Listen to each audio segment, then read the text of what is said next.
Board of meeting to order, please. Hey, Ms. Bivens. Here. Ms. Cherney. Here. Mr. Deemer. Here. Mr. Fedorzik. Here. Mr. Hickey. Here.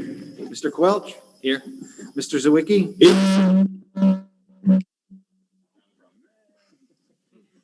I had to make an entrance. Mr. O'Brien.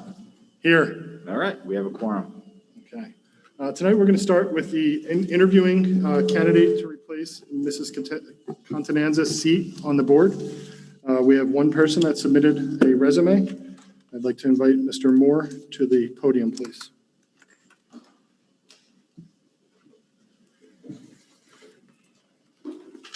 So, good evening. The way this will work, we all selected a question from a bank of questions that we've used previously. We will go through that interview process. Each board member will get a question and a follow-up if there's needed for a point of clarification. We will then go into our committee of the whole session and discuss the committee notes from the previous week. And then we will go into executive session to deliberate on the choice of the candidate. And then from there, we will come back into the regular meeting. So everybody good with that? So first up, Mr. Deemer, if you'd like to ask your question, please. Good evening, Mr. Moore. How are you? Good. All right, so my question for you, is there any specific issue that prompted you to apply for this vacancy? Two things primarily that I'm concerned about. One being teacher compensation. There's a lot of issues with teachers leaving the district. One of my areas of experience is contract negotiations. So I'd like to review the contract and maybe meet with the school board as a whole and the staff and see if there's some way we could assist with increasing teacher retention instead of having teachers stay here for a few years and go to other districts just primarily because of higher compensation levels. Also, I have experience in security and protections like that. So I feel that I have some experience in that, which could help with school security and locking down the schools a little bit better and tightening up security and any concerns that we might have with that. Thank you. Mr. Fedorzik? I'm going to try and move it. I apologize, we're on a bad angle over there. That's fine. My question here is, have you attended any board meetings or board functions in the past? The question's kind of pigeonholed to a yes or no, so if you have or have not, if you can explain, elaborate a little bit on that, I'd appreciate it. I've only attended a few school board meetings over the years. I've been, prior to getting involved, I kind of was a normal person where, I thought everything ran smoothly and well, and kind of gotten a little bit more involved, a little bit more hearing of some of the issues that are out there. So I'd like to try and see where I can help now. Thank you. Mr. Hickey? Good evening. Good evening. So my question is, what do you see as the role of a school board member? School board member, as an individual, it's part of a group as a whole, to kind of meet with the staff and figure out what issues there are and to try and promote and excel in the issues that need to be corrected, whether it be for education, security, getting better teachers, retaining better teachers, and work as a group to accomplish those goals. Thank you. Mr. Quelch? Good evening. Please describe your previous community or nonprofit experiences. I've kind of been involved with the community for a long time. I've grown up in this community. I've attended school since first grade in this district, all the way through high school. As far as other community relations, I was a member of the Barnegat First Aid Squad for several years. A current and active member of the Barnegat Fire Company for about 20 years. I was a past chief in the company. So I have experience in working with people in stressful situations. Also a member of the police department, so I'm kind of vested in the community as well as I reside in the community. And also, as part of the Barnegat PBA, the police union, we go out and do functions and try and improve the community and get people involved in the community. Thank you. What areas would you like to see strengthened in our district? Are you aware of any issues that you believe the board should be focusing on? And I think you answered some of this question earlier with Mr. Deemer's comment, but if you could. Yeah, it kind of goes back to that. Some of the issues, I've heard recently and over the years, we lose some teachers and staff to other districts. Some of it is basically purely based on compensation. And, that's something that I think I could try and help and improve the district's stance on that, and hopefully retain the teachers that we want to retain, and which would promote a better educational system within the district. Also, like I said, I have experience with security and tactical issues where I know the police department itself we're integrated with the schools, and that's something that I would like to promote and increase that working relationship with the police department to make the schools as safe as they possibly can within the district. Thank you. Mr. Sawicki? Thank you, Mr. President. How you doing, Mr. Moore? Good evening. My question tonight is, are you aware of the time, the training commitments, and the ethics law disclosures required for the school board membership? I do. I am aware of the time in the meetings, and I understand that some of them can be intensive at times, and I'm willing to put that time in. I'm not 100% up on all the regulations and everything, but that's something that I would educate myself and through the board and the staff as to what specific guidelines need to be followed if I were to make the school board. Thank you, Mr. Moore. Mrs. Cherney? Hi, good evening. Hi, good evening. Should you be appointed board member, how would you familiarize yourself with district practices and programs? Again, I would try and educate myself by communicating with other board members and board staff, and try and get the necessary documents that would educate myself on the current policies and procedures within the department. And I think it's important to meet with the staff and get the hands-on knowledge that isn't in black and white on the paper also. Ms. Bivens, please. Hi, Mr. Moore. How you doing? Do you have interest in pursuing a ballot issue on the next school board election? I do. I would continue to serve if appointed to the school board and continue to serve in the next election. Thank you. Thank you. Does anybody have any follow-up questions? Okay. Mr. Moore, thank you for your application and your time. We are going to go through our committee of the whole session, and then we will go into executive session to deliberate and come back for the regular meeting where we will vote on the appointment. Thank you. Okay, thank you.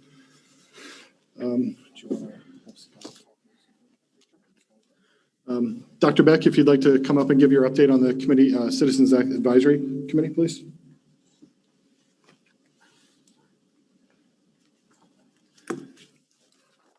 Thank you, President O'Brien. Board members, administration, everybody, thank you for your time. There's a few more people in the crowd than we've had in the past couple meetings. So just as a quick overview, my name is Scott Beck. I am the chair of the Citizens Advisory Committee here for the Barnegat Schools District. We are a conglomerate of citizens, parents, teachers, residents of Toms River, representing, like I said, parents all the way up to our 55 and above communities. And we are kind of a liaison, I would like to say, between the community and our board and administration. We meet monthly. We speak on different topics that we as community members find important and appropriate to help better our school district, our children's experience with it, and just our overall residents' outlook on the district itself. So each meeting, we focus pretty much on two different topics. This month, we focused on the road forward, the reopening plan of September.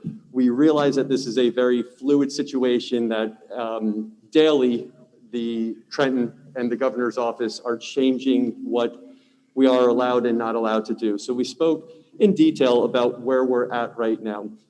Without going into great detail, I know that might be part of the meeting this evening. I can assure you that the district is doing everything that they can to make this a most normal school year as possible for our students. We do have the mask mandates this year. There's some of the other restrictions. We're not going to have the dividers unless parents want the dividers. The cafeterias and eating situation is going to be a little bit more normal this year. So things are trying to get back to normal, but it's going to change from day to day, as we know.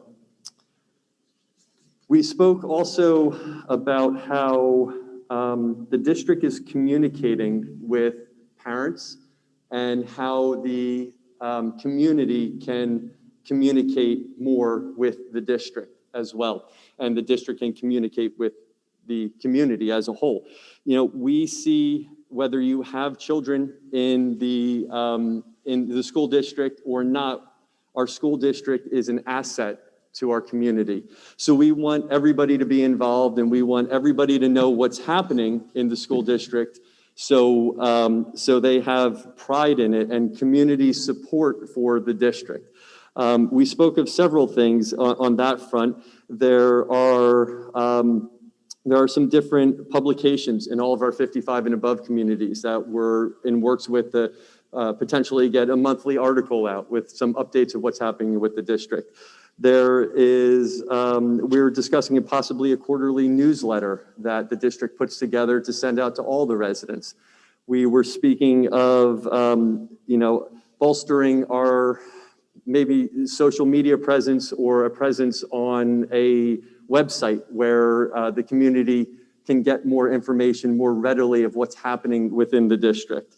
And different things like the Southern Ocean Times or the Barnegat Lead or even the Tap into Barnegat and Waretown, possibly getting that out. Channel 22, the town has been working with us to potentially get some information out on Channel 22 as well of what the district is doing. We spoke of how the district can communicate with parents better. Some of our administration in some of the schools got very high regards, and we'd like to keep that as a standard across the boards where the administrators have much better communication with the parents as to what is happening in the schools. So I thought that was very, very informative. Of course, we talked about a lot of different things. I could spend an hour and a half talking about what we spoke about last night, but we don't have that time, and I don't want to bore you guys. So our next meeting will be in September 27th, and we're going to discuss the academic achievement and curriculum diversity that we have in the school, similar to what we had at the June board meeting, but we're going to go a little bit more in depth for our group. So that's where we're at this month. Thank you guys for your time. If anybody has any questions, again, my name is Scott Beck. I'm here. You could ask me. Let me know. I do have a question. Yes. I'm curious, who decides what's being discussed at each meeting? So we, as a group, kind of collectively, will come up with topics, and the administration will provide speakers for us, appropriate speakers to help get us the information. And like I said, as a range of our residents, from, I have 2 children in grade school to all the way to our 55 and above.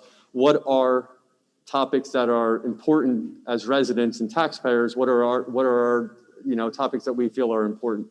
So we come up with that, and there's no lack of topic, I could tell you that. And we have to try to keep everything in order and keep everything going. So we're not there all night either. Are there minutes taken? Is anyone keeping any sort of record on it? I do. Okay. Yes. Should have a copy of the update. Yeah, what I do is I send out after each meeting, I send out a follow-up. I got a couple page follow-up here of what we did.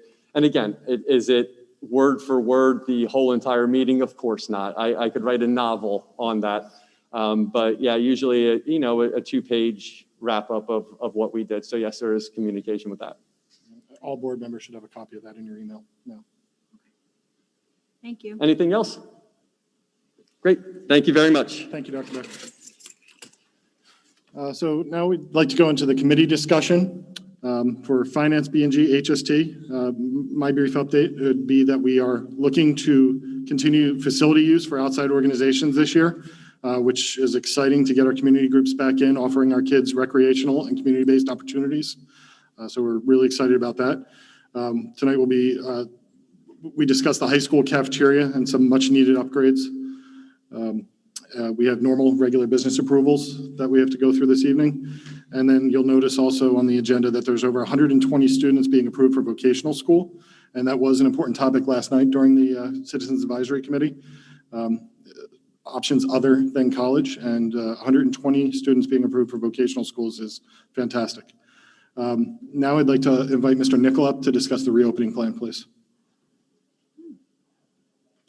Thank you, President O'Brien. First and foremost, before we begin, I just want to stress and emphasize, I can't emphasize this enough tonight, that it's the district goal to prioritize the safety of not only our students, but our staff members and our community as a whole.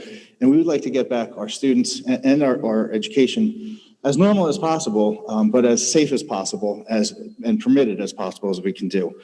And the one thing that Dr. Beck said, this is a constant changing, fluid plan of returning to school. The road forward is what it's called in the 21-22 school year. And this is constant up until an hour ago, a couple hours ago, this weekend, and I'll highlight some of the changes that they've made moving forward. First off, you're not going to get that email every morning for the daily form for the parent portal to sign off on every time. It's going to be just a one-time sign off in the beginning of the school year. Another thing that we want to look at is the schedule. We're having all our students back as a full day, okay? And this is going to look like what it was almost 2 years ago. Talking about the lunches, something that they brought up too. We are going to go through the lunch lines. We are not going to have a grab and go. The students will go through the lunch lines, and they won't have a buffet, but they will be able to choose their food rather than, that bag of chicken sandwich or some of the things that we heard about last year. And up until about a half an hour ago, I spoke to our director from Chartwells, our outside service, and he hasn't heard anything else from the state barring us from doing that. Another thing too is quarantine. And again, like I said, this is a fluid motion from the state, executive order from the state. And this is what came down on Friday.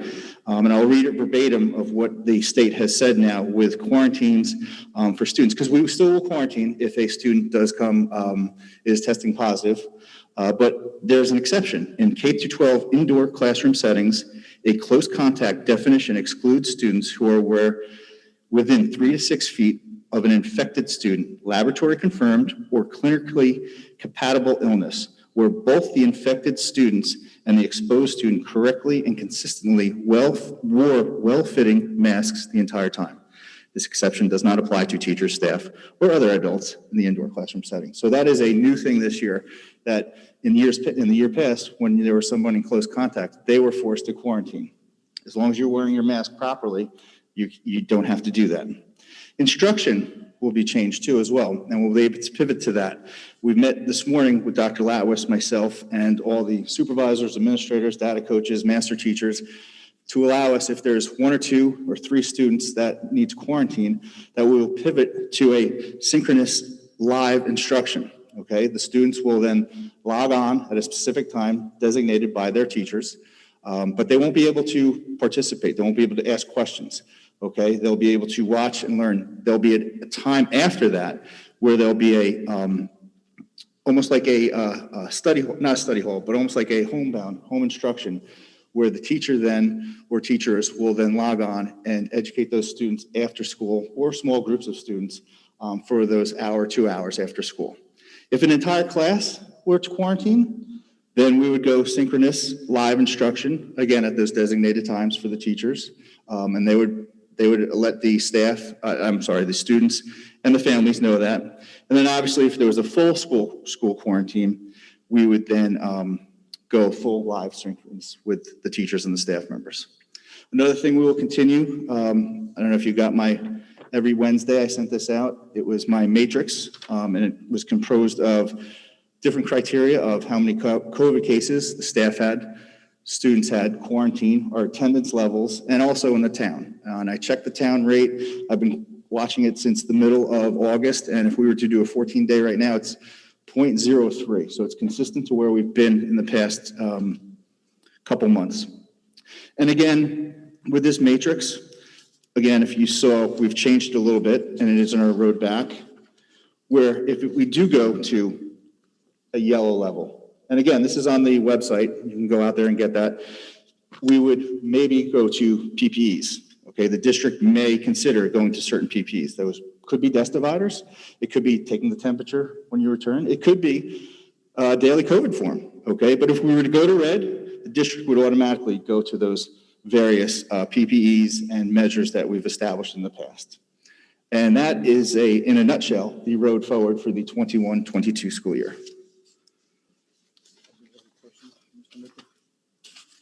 Anybody have any questions for Mr. Nichol? Okay, thank you. Thank you. Mr. Sawicki, do you have any updates for athletics? Yes, we met on August 16th. It was a very brief meeting, just on some coaches that have retired and that we are replacing, just moving up from assistant to head coach and another assistant for the middle school coach. She is now going to be the head coach for track because the James Rivers is going to go from the middle school cross country up to the high school cross country. And that's just basically for retirements. Thank you. Mr. Hickey, Education Committee updates? Good evening. Thank you, Mr. President. So first and foremost, our committee meeting met Tuesday last week. We discussed a lot of routine business, continuing education requests and field trips. It looks like junior ROTC is gearing up for another big year of travel. So we're looking forward to seeing the kids return to some type of normalcy there. We were talking about the CBI and SLE programs, which are basically the programs where our students can get out into the community and they are going to either be visiting areas where they learn, life skills, or they're going to be there as students who are participating as in an employment standpoint. Right now, we're having kind of a difficult time getting that implemented for the special education students because a lot of the community hasn't opened up their programs to that level of interaction.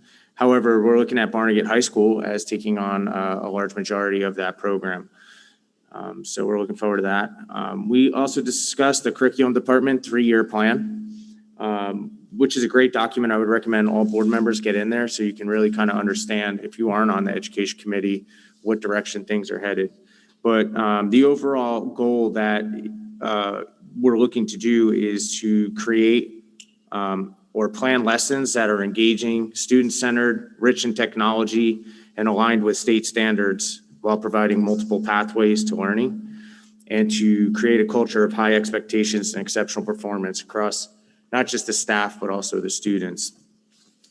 So please take a look at that. And then lastly, well, not lastly, I would like to recognize all of the staff and students that participated in the summer enrichment program. There was huge successes there. In the K through 6th grade levels, there was over 400 students, and there was a lot of positive feedback from both the students and the parents stating how they enjoyed the program and are requesting to have that program again next year, since we haven't had anything like that in the past. And then through the 7 to 12 program, over 120 students participated, and credit was recovered for over 180 courses amongst those 120 students, which is a great feat to see that they were able to recover the loss of learning and get back into the place where they're supposed to be. And then lastly, we were discussing the venue next year for the gallery walk and presentations for the quarterly audits. So during the data harvest for Form A in October, there's going to be a reporting of goals and action plans for the district. So each building supervisor or building administrator will come in and give that presentation to the board. In February, it'll be another check-in and course correction, like how are these action plans working out? And then in June, it'll be a reporting of results. So we kind of discussed the merits of doing the gallery walk versus the presentation.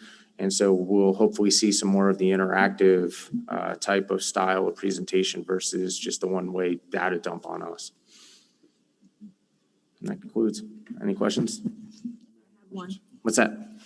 You mentioned CBI and SLE, just for the parents that don't know our acronyms. Can you just explain what that So you put me on the is? spot with the CBI and CBI is SLE. community-based instruction. Yep. And Nestle is structured learning experience. And it's both of those programs are for students that go out and get real-life experience working in the field. Thank you. Thank you, Mr. Hickey. No problem. For Edwards Committee, we met last Monday. The survey is complete and should be distributed soon. Are we still using Nixle? The plan is still to use the Nixle distribution that the township uses for the survey on Edwards school decisions. So look for that to be coming soon. We will take that information and fold it into our plans and what we're looking at. To be honest, right now, the future of the Edwards school is not looking very strong. So more to come on that. Mr. Fedorsi, can you give an update on governance? Yes. One, there was no new business, or a meeting was not held last month. It was decided, I guess, the month before. There were some vacations, but we do have some old business. As I spoke with you earlier, Mr. President, policy 0131, bylaws, policies, and regulations. We're looking to have a discussion on that. The specific verbiage that was in question is that bylaws, policies, and regulations may be abolished at any meeting of the board. And the verbiage that's looking to be changed is to state without the proposed abolishing of the proposed bylaw, policy, or regulation being approved by the board at a previous meeting of the board. And it seems to be that some of the concern is with that is, in essence, this will allow bylaws, policies, and recommendations to be changed in one reading than requirement of two readings, which we currently have. So we can open that up if anybody's got discussions on that before we go to the discussion on the EO. Mr. President, I'd like to speak on that. Please. So last month I voted no. The way that was worded for policy 0130 is that the board can abolish previously voted upon policy in one read. And to me, there's a risk there because generally to rescind board business, it takes 6 votes of the full membership of the board, or 5 in the case where we have 8 board members like right now. So a supermajority to rescind or abolish a past piece of business. Unless you're going to abolish, then you can have 2 reads. And what the case is that we as board members, we don't always have the opportunity to do as much homework as we'd like to do. We're volunteers, and sometimes policies come across and you miss it on the first read. And it isn't until the second read that you understand that there might be a problem. And then you can go back and you can discuss it again at governance committee or through our approved channels. So there's a couple scenarios where I started really looking at this, and it looks like the board could abolish, if you were to get a quorum of 5 individuals, you could probably abolish the policy with 3 votes. And to me, I don't feel like to have the convenience of abolishing policy in one read is worth the risk to the board or the district's policies, where you could have actually a minority speaking on behalf of the whole board. So basically 2 solutions I posed to the board to kind of tackle this would be, number 1, I would ask that we either postpone the motion or we could all vote it down tonight and we don't change it and keep the policy as is, where it requires 2 readings to abolish policy.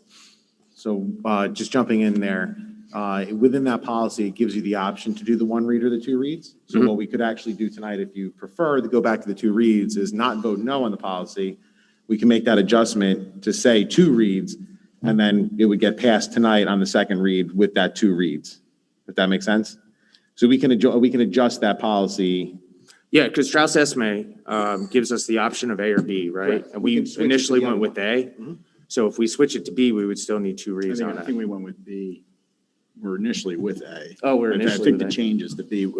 So you'd need 2 neither reads here from nor there. tonight and next time. But either way, what I was gonna say is we don't have to vote no on it. We can make the adjustment and then go forward with it next month. But is there, would there be, and Mr. President, if I could speak? Please. So, to keep in with Robert's rules somewhat. If there is a reason to abolish, say, henceforth this governor's mandate, that we can abolish it in one, for a policy that we're going to bring up, that there may be justification for doing it. Is there another way to reword it so it could help in instances like that? I think there are certain circumstances where you may be able to get away with in one read, but my concern is moving forward, and I do agree with Mr. Hickey. And part of the reason why we have the two reads is for this exact instance. A lot of us didn't catch it last time until we spoke to Mr. Hickey after the meeting, looked into it a little bit more and said, yes, you know what, this is exactly why we have two readings. So, we can catch something that might have been missed prior. So the normal vehicle for that sounds a lot like where we would just do it in one reading. So you would just need a supermajority of the board membership, which would be 5 if you had 8 members or 6 if you had full 9. Yeah, so is it the supermajority of the quorum that you have or of the entire membership? Of the board membership, Board as membership. per our policy, yeah. Right, okay. Which,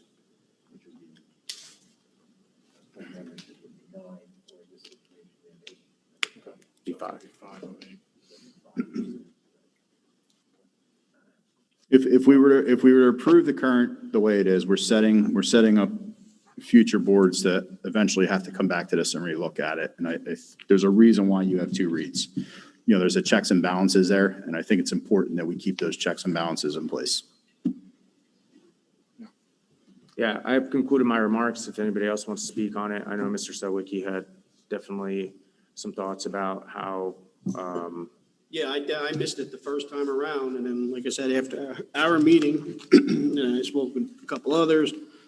Yeah, I definitely agree with Mike on this one. So how do we make the adjustment through the vote process to call for a change? I would have to look at the way the motion is read, so, I mean, we can do that. Sorry, I can do that at break before we vote, in between the cow and the business meeting. It could just be a simple change of the way the motion reads, or we simply table it and, reopen it after we've developed it out more. Okay, all right, so let us know and then we can do that before we have the motion. Does anybody else have any questions on that topic? The next one is item number 3 that I have here is just a discussion on the governor's executive order 253. Would anybody like to comment on the executive order? 251 or 253? I believe the most recent one was 253. 251 is yes, 253 is the one that came out. 253 is the one that came out yesterday. Yeah, yesterday. So there is 251 as well. Does anybody have any comment on the executive orders?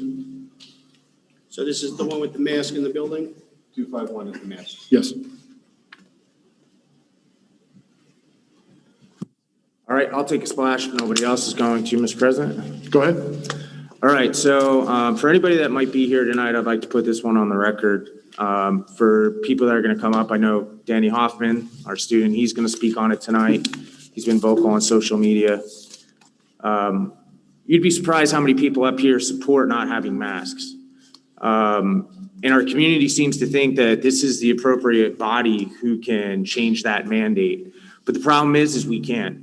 Every board member up here and this board as a whole and this district as a whole is ethically bound to uphold executive orders and laws of the governor and the legislature and the Supreme Court. The biggest piece being is that if we don't do that, everybody up here is at risk for one thing or another. So if we don't enforce mask mandates in school, people can lose their certifications. That's your teachers, your administrators. People up here, the board members, can be prosecuted, with risk of spending up to 6 months in jail and $1,000 fines. And then for those of us who are also dualed up as state employees or federal employees, we also run the risk of losing our security clearances and other items that are out there. So there's a lot at stake for us to not uphold an executive order of the governor. However, that doesn't mean I agree with it. And I certainly don't. I don't want to see, as a citizen, as a parent, I don't want to see my children have to come to school with masks on for a lot of reasons, scientific or otherwise. And I'm not going to get into those specifics now, but what the fact is that when you guys come up to the podium tonight, I am absolutely, positively behind you, and I support whatever you're going to say. And I probably will likely agree with almost every point you make. but we're not the people that can make that change for you. That change has to be brought to the governor. You have to get in front of the governor somehow, whether that's protests, whether that's lawsuits, whether that's going through the Supreme Court, whether that's contacting your state legislators, your assemblymen, your senators. That's where the fight has to be taken to the state government and not the local. So absolutely, I have a lot of ideas on that, and I'll talk to you as a private citizen after the meeting. But we as a board, we can't act on that executive order the way you might think we can, because our hands are tied in that respect. And we have a lot to risk by not enforcing the rule that the state put on us. Loss of funding, shutting down the district. You don't know how far the state will take it to enforce those rules. I don't, but I could certainly guess that it'd be pretty extreme at some point. So that's all I have, Mr. President. Thank you. Does anybody else have any other comments? Yes, I do. Go ahead. I'm just wondering, since this is fluid and up to date, minute to minute, moment to moment, what exclusions do we have with children for IEP, 504s, children that seriously cannot wear the mask? So I can comment on that. Executive 251, Executive Order 251 specifically states certain exemptions.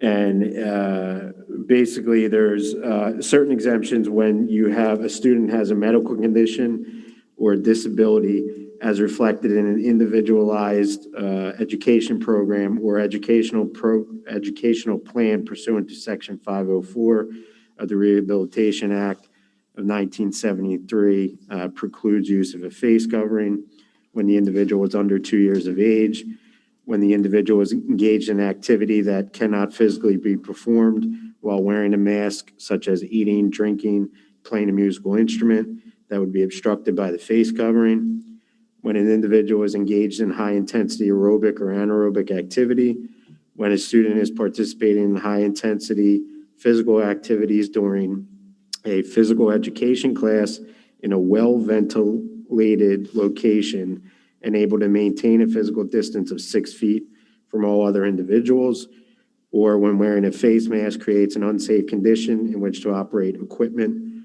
or execute a task. And then there's also one that I think goes without saying, but when an individual has trouble breathing or is unconscious, incapacitated, or otherwise unable to remove a face covering without assistance, they don't have to wear one. With that being said, as of last night, the governor put out another executive order, Executive Order 253, which clarified those exemptions. And I think it was paragraph 9. He indicates that it is hereby clarified that the policy of a public school system, basically school districts, must regulate mandatory mask wearing in the indoor portion of the school district premises as outlined in 251, which I just stated, unless individuals seek a medical exemption from mask wearing under those paragraphs 1A through C, which I just read. And in doing so, they must produce written documentation from a medical professional to support the exemption.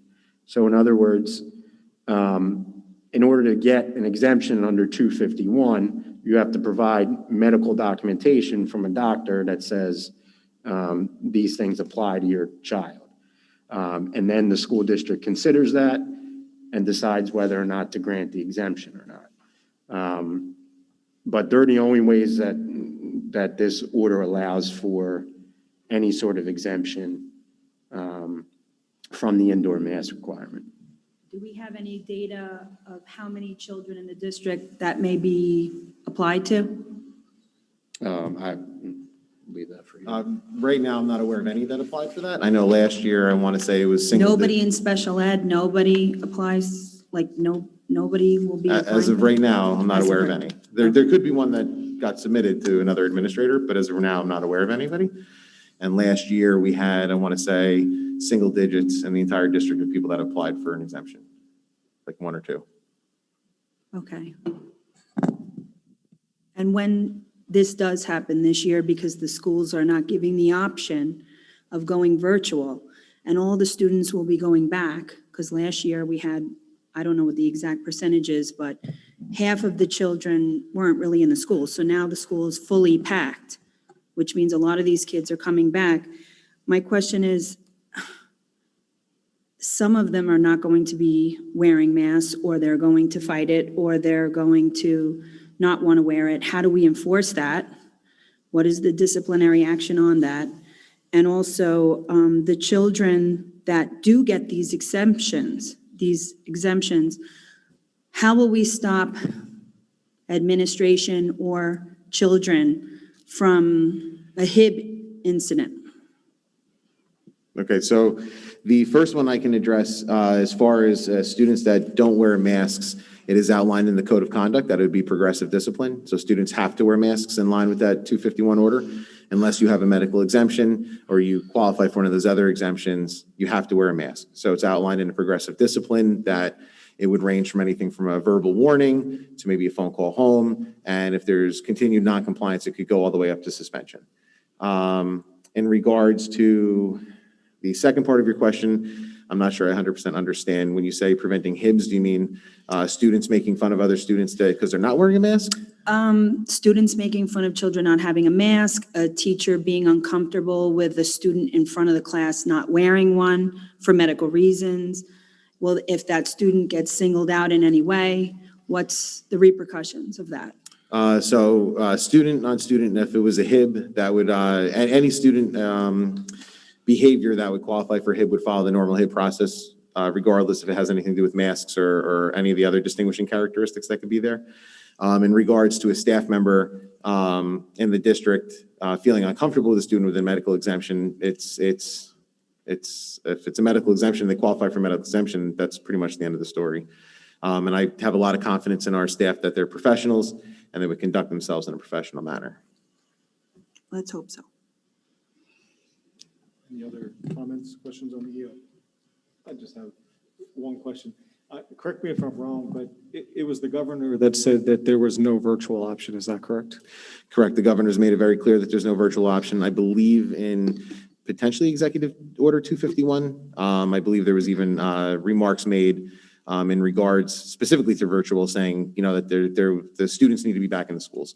So as far as the virtual option that's offered, the only option that's outlined in the road back plan, as you can see, is if a student has to quarantine because they're a positive test, or if they have a medical documentation saying that they need to be excluded for any reason, or if they're a close contact or identified as a close contact by the school district, then they would qualify for a virtual option. And just to be clear, I know Mr. Nichol presented it, but what was in the plan is any student that is identified as a close contact or a positive and has to be removed from the classroom for that quarantine period of time, they will have the option to log in synchronously and participate, and not participate, but observe the lesson. And then they will be assigned a home instruction teacher that will provide either one-on-one or a very small group, small ratio of students to teacher to educate them on what they missed from not being in school. So we would handle that very similar to handling any other medical situation that arises that would necessitate a home instruction.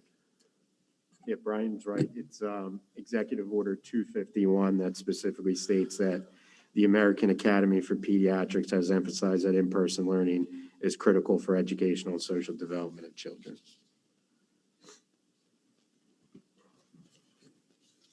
Nothing on there that says anything about the mask being bringing on mental illness with anxiety or anything like that, right? Are you asking me? Yes. No, nothing in the governor's order regarding that, no. Any other questions on the executive order? Mr. Bryan, I do have comments, but I'm asking that I be granted the opportunity to speak during public session. Sure. Thank you. Mr. Quelch, Personnel Committee updates? Good evening. Personnel met on August 19th. We spoke about filling several openings across the district. This includes paraprofessionals along with bus drivers. And as you well know, the entire state is short on drivers. We're also approving tonight, unfortunately, 5 teacher resignations, 1 bus driver, and 2 aides for the district. Lastly, we have 1 retirement, Louis Salonia.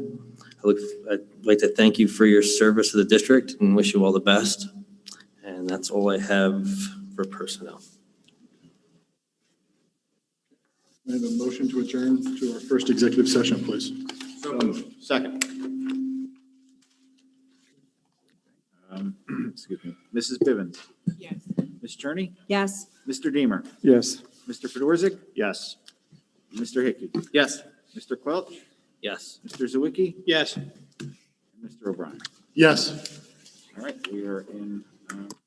Okay, folks, we will be back shortly.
Executive session, please. So moved. Second. Ms. Bivens? Here. Ms. Cherney? Here. Mr. Deemer? Here. Mr. Fedorzik? Here. Mr. Hickey? Here. Mr. Quelch? Here. Mr. Zwicky? Here. Mr. O'Brien? Here. All right, we're out of exec at 6:57. Okay, can we have a motion to end committee of the whole? So moved. Adjourn Second. Committee of the whole.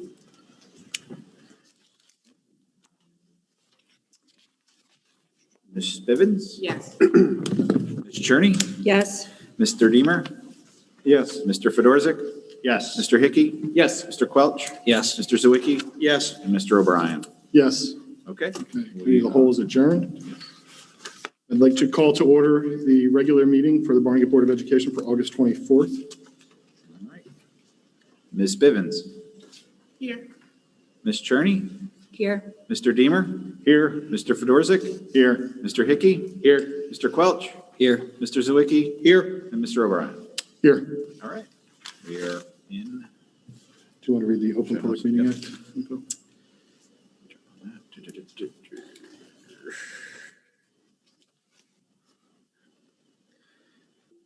The notice of this meeting has been forwarded to the Asbury Park Press, the Beacon, Tap Into Barnegat, and placed in the foyer of each Barnegat Township school in the Barnegat Township Municipal Building and has been filed with the Barnegat Township Municipal Clerk in conjunction with the Open Public Meetings Act.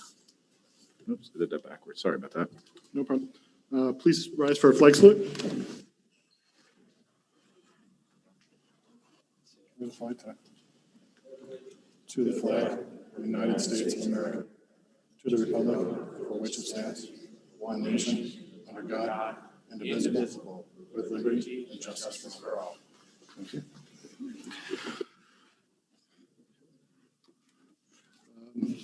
Can I please have a motion for approval of the agenda? So moved. Second. Ms. Bivens? Yes. Ms. Cherney? Yes. Mr. Deemer? Yes. Mr. Fedorzik? Yes. Mr. Hickey? Yes. Mr. Quelch? So moved. Mr. Zwicky? Yes. Reading. And Mr. O'Brien? Yes. All right, motion's carried. Can I please have a motion to approve the regular session minutes from the regular meeting from July 27th and the executive session minutes from the July 27th meeting, please? Second. Ms. Bivens? Yes. Ms. Cherney? Yes. Mr. Deemer? Yes. Mr. Fedorzik? Yes. Mr. Hickey? Yes. Mr. Quelch? Yes. Mr. Zwicky? Yes. And Mr. O'Brien? Yes. All right, motion's carried. Okay. Can I please have a motion to appoint Mr. Michael Moore to fill the vacancy on the Barnegat Board of Education through January of 2023? So moved. Second.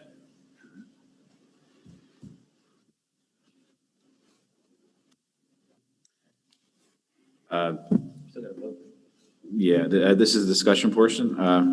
Marty, would you mind explaining to the board and the public the process of the appointment and the, Yeah, sure.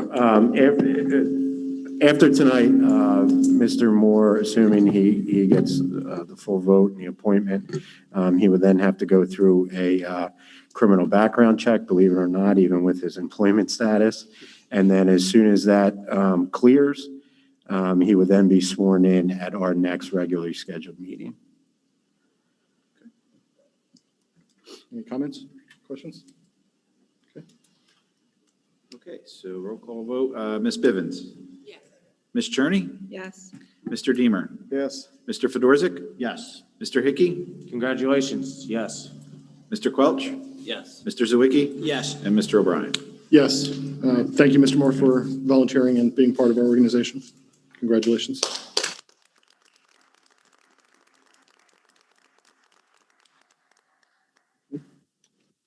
Next, I'd like to hear from the Barnegat Education Association Liaison, Mrs. Mayo. Thank you, Mr. O'Brien. Good evening, Board of Education, Dr. Latwis. Our president, Chip Junker, was invited to pitch at the Lakewood Blue Claws game. Go Junker, so proud of him.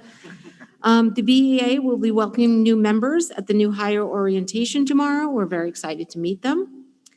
Master teachers and data coaches were able to participate in informative professional development sessions along with the administration to support our teachers this year.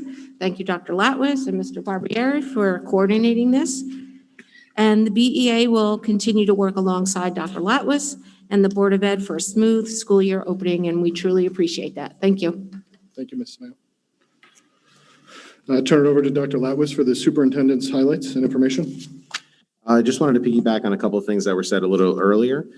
So one, the summer enrichment, this was new for this year for us as far as offering this programming. I can't thank the administration and the staff that worked that enough. I think it was a huge success. It was really nice to see so many kids still in school in July participating in these different classrooms. As Mr. Hickey stated before, we had over 400 students in pre-K through 6 that participated. So it was a really nice thing to see. It was a lot of energy. It was really exciting, and I've heard nothing but positive feedback from parents that have reached out and from the students and staff. So that was pretty awesome. We have student orientations coming up. Those dates and times should have been communicated to the various families, but we have an orientation for each one of the 6 buildings that starts this week and carries into next week. And then finally, our mobile literacy libraries, that was an initiative this summer, have been placed, and now they're awaiting the final step, which will be us populating them with books. But we have 8 different locations throughout Barnegat for those mobile literacy libraries, so we're pretty excited about that opportunity. And that's it. Thank you, Dr. Levis. Tonight, we will be voting on a road forward plan. Last year, our staff, administrations, and family did a great job allowing our district to be one of the first districts to open full-time. We're excited to return back to a full-time education. We hope that this year is no different.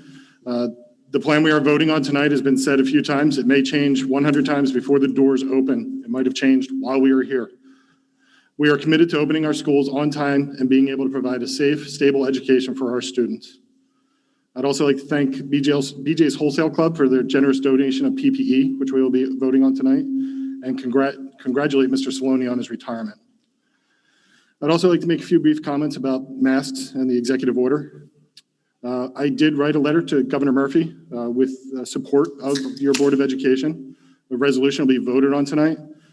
We are asking that masks shouldn't be decided at the state level. We have modern schools, a less dense population, and indoor and outdoor flexibility. We have ways to be safe. We will not put any students or staff or community members at risk. We have a method of tracking the data in our community and welcome the governor's input on metrics we should use, but we firmly believe we should have control locally. Our administration with clear objective data and a hyper-local focus on safety can keep our schools open.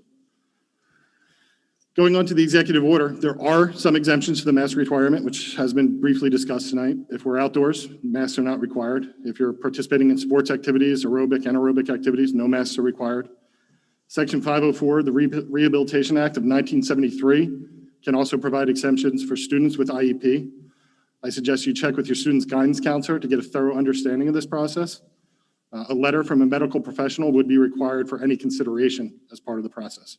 So there is a formal process to gain those exemptions. There's a path to resolve any student who needs an accommodation.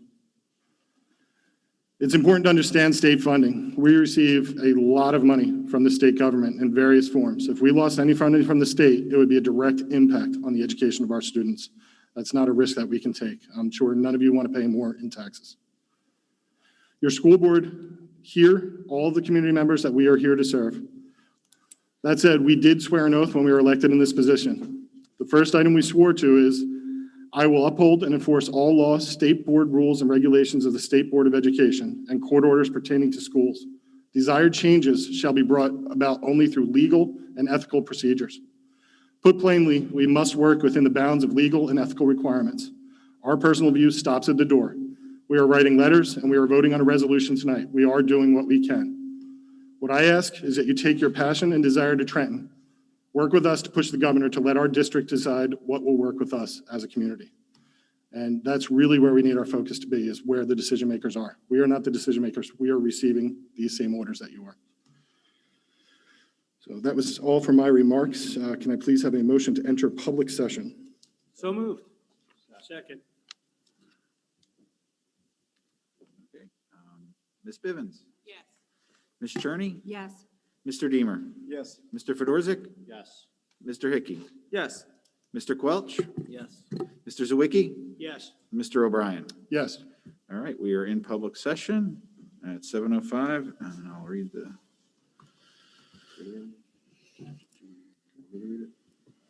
Barnegat Township Board of Education appreciates and welcomes public comment, advice, and suggestions, especially when it is intended to assist the Board of Education. Please feel free to speak to the board during the public session. Comments and discussions will be limited to 1 5-minute period per individual unless requested by the chairperson to continue on a point of clarification.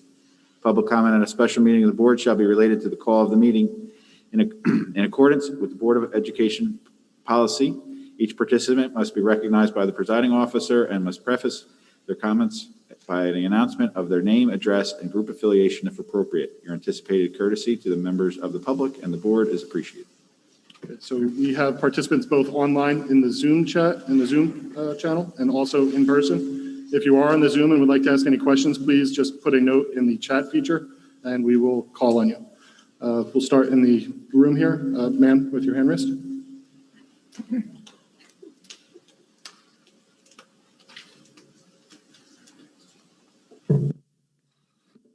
Elizabeth Basquet, 15 Heather Way, Barnegat, New Jersey. I just had a couple of things. I wanted to thank Mr. Hickey first, and also Mr. O'Brien for recognizing that these decisions are bigger than us. And I hope moving forward that all board members respect the policy as well.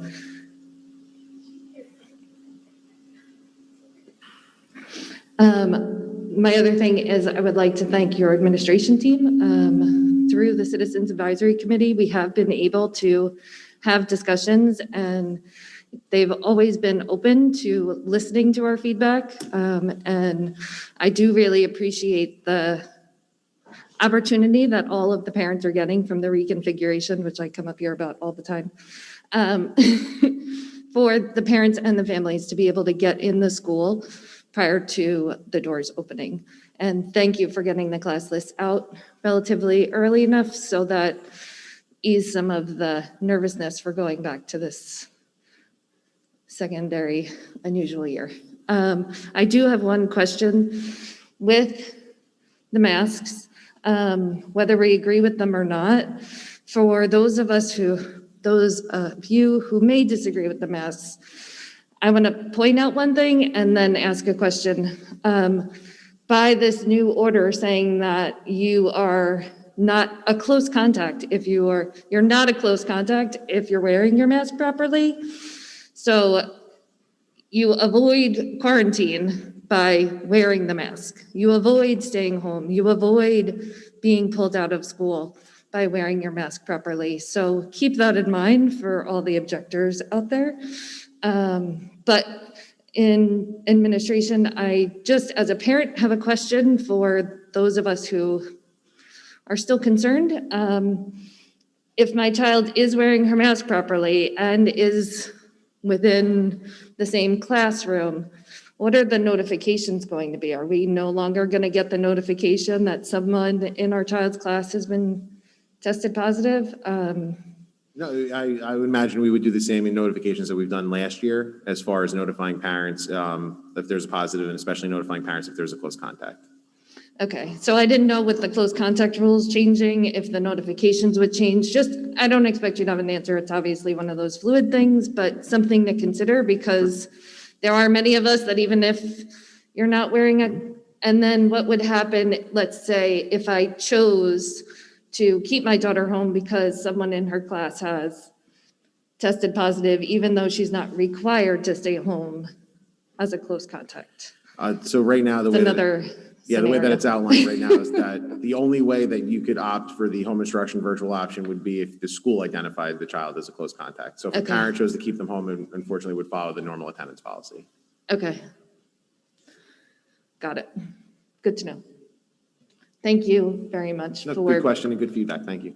Okay. Mr. Junker, please, on the Zoom. Thank you, Mr. O'Brien. It's Chip Junker. I'm the president of the Barnegat Education Association. Dr. Lau, was just a question of clarification. I apologize. I missed the last bit of committee of the whole and anyone else that did. Can you clarify again the quarantine student and the virtual instruction model that we're implementing this year? Sure, absolutely. So if a student is identified as a close contact, if a student has a positive test that would require the quarantine, or if they provide a medical note that that's upheld by that's considered and upheld by the school, that they shouldn't be here because of some medical condition, then they would qualify for the virtual option. And really, that would have two components. It would have a synchronous component where the child would be allowed to log in and observe the lesson. Teachers would be running their Google Classrooms like they did last year. Some materials, things like that would be posted. Any child would have access to that. They'd be able to log in. They'd be able to observe the lesson. Teacher would provide a schedule for the periods of time when the direct instruction would take place. And then for the actual instruction of the lesson, that would transpire either during the course of the school day if a teacher wanted to utilize their prep, and or after school through the normal home instruction process that we have in place. So if it was two or three students and they were going to learn ELA or math or something along those lines, teacher would set up an opportunity for that child to come on, and they would have small group instruction or one-on-one instruction, no different than home instruction transpired in the past, except it would be virtual for obvious reasons. Okay, thank you. Just another one statement and I'll finish up. I'm very unsure and uneasy on how, after all we did last year in Barnegat to educate our students and keep everyone well, that making such an obvious statement and defying executive orders surrounding masking in school buildings helps anyone in this situation. I want to thank Mr. O'Brien's comments and Mr. Hickey's comments, but by making this political statement tonight, the 4 board members have only made the administration's job and the staff jobs harder when all of our staff and students return on September 2nd. The staff here in Barnegat acted in the highest, most professional manner and levels last year through everything that we went through. I'm hoping that the school board recognizes that, and I urge you to act in the same manner professionally and follow the orders that are set forth from our governor. Thanks. Yeah, Chip, I can comment on that a little bit. I don't know if I'm on screen, Chip. It's Martin Buckley, the board attorney. Prior to, I guess it was last night or this morning's printing of the executive order from Governor Murphy, in my opinion, there was a little bit of a gray area between wearing masks during Board of Ed meetings versus wearing masks during school hours. So in other words, does a Board of Ed follow the same rules and regulations as, say, Town Hall? As this is a governmental entity, we have elected officials up here. So does the mandate apply only during school hours or at all times within the school building? So as that guidance and those executive orders from the governor continue to come out, enforcement during Board of Ed meetings may change and will be reconsidered. By the way, Mr. Buckley, we lead by example in Barnegat, and we do so. And I'm going to let you know that we can let the governor find out I did file already a complaint with the Department of Government under what's going on right now. So we'll let them decide. Okay, fair enough. Just answering the question. It wasn't a question. It was a statement, Mr. Buckley. And again, like I said, we lead by example in Barnegat. You've seen me throughout the year. When we're wearing masks, I make sure I wear my mask at all times. And I feel strongly that our school board members should do the same. If I'm going to hold, and if Dr. Latwis is going to hold our staff accountable come September 2nd, I feel that everyone up there in the dais should do the same.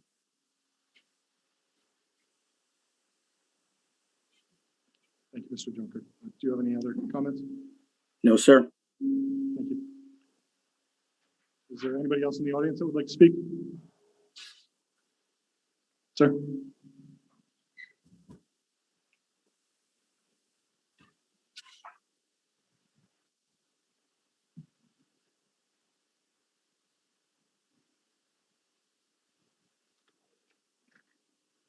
Hello, everyone. My name's Daniel Hoffman, and I'm a 9th grader here at Barnegat High School. And I, since the greater majority of you and the board members aren't in Barnegat schools and are not students, I figured I'd give you a glimpse of what we see throughout the day and what I and most of my peers think. Back in June, we were We walked the halls and had assemblies and had graduation practices and remained the advised 3 feet apart in classrooms. There was no spike, there was no breakout, there were no problems. I want this clear. If I want to go to school maskless, which I would given the choice, it should be up to me, my mother, and my father. Not Phil Murphy, not you, not anyone else.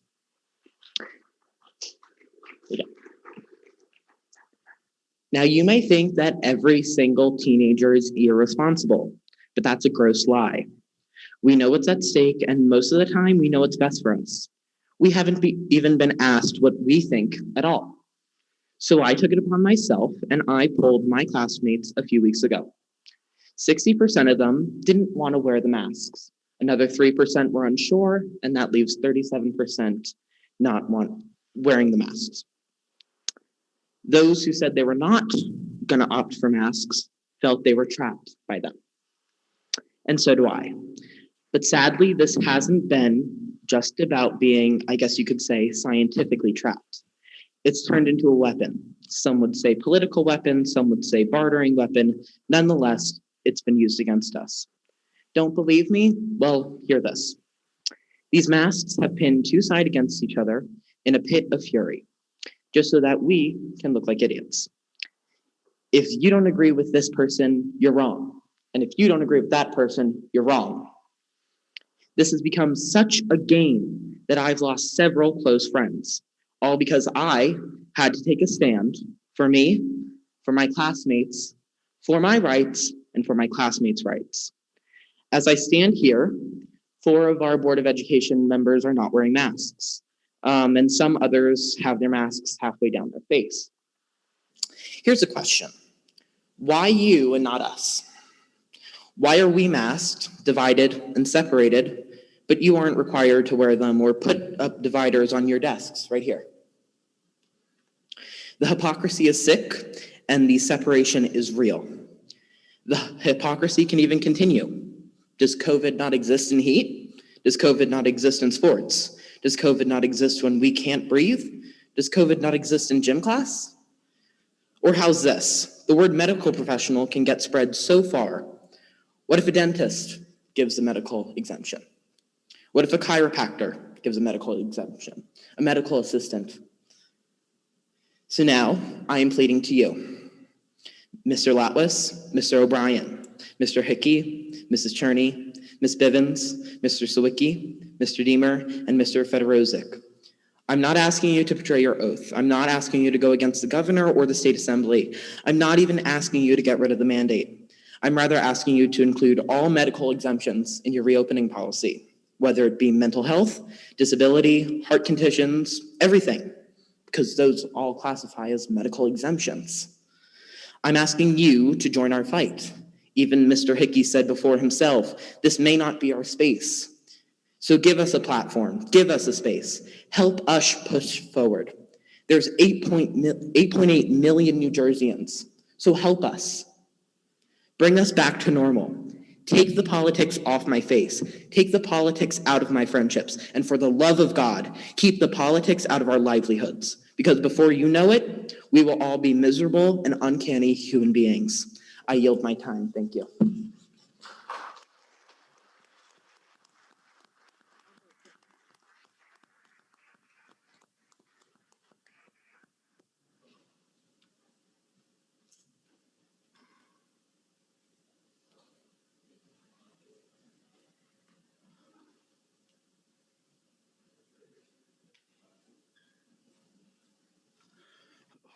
Good evening, John Sosdian. I live in Barnegat. I first want to thank you all for at least trying to take the attempt to bring it back to the local district and local, to you guys, because you guys know best what's for this town and what's for this school. I highly oppose the mask mandates because, I mean, I pay attention to the science. Science doesn't say, to support what's going on with our kids. I just want to thank you for that. I know through all this and through the mask stuff, some other things have been kind of not really looked at. And I have more of a question, and maybe you guys can clarify it. And that's part of the curriculum that I've seen going throughout the school systems. And just want to know if you guys can possibly answer just two of them more so. And I'm not getting political, I'm not saying it, but it's genuine questions that I have about what's going to be taught to our kids this year. You know, we've seen the climate go through, like, you know, everything that the political climate and everything else. And I guess it goes to, does the Barnegat School Board, and I know Murphy has pushed down A, critical race theory to schools, and B, I know he signed a bill, and I don't know the bill specifically, and it was specifically in teaching sexual education to kids as young as kindergartners. And I have a fourth grader daughter in the school system, and I have a junior in the school system. And it's, I guess my question to you is, how transparent is the school and the school board in advising the parents about this curriculum that's going to be taught to our kids? I don't know if anybody can answer that, or if you know what I'm actually talking about. Sure, and actually, if you don't mind, Jim Barbieri is our Director of Curriculum Instruction, and he can kind of review the process for you on those two things. Well, I'll yield the floor. I'll let Mr. Barbieri come to the mic.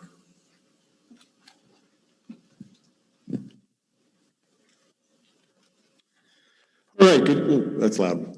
Good evening, Dr. Latwis, members of the Board of Education, members of the public. So if I heard you correctly, sir, two questions were on critical race theory and sexual education topics.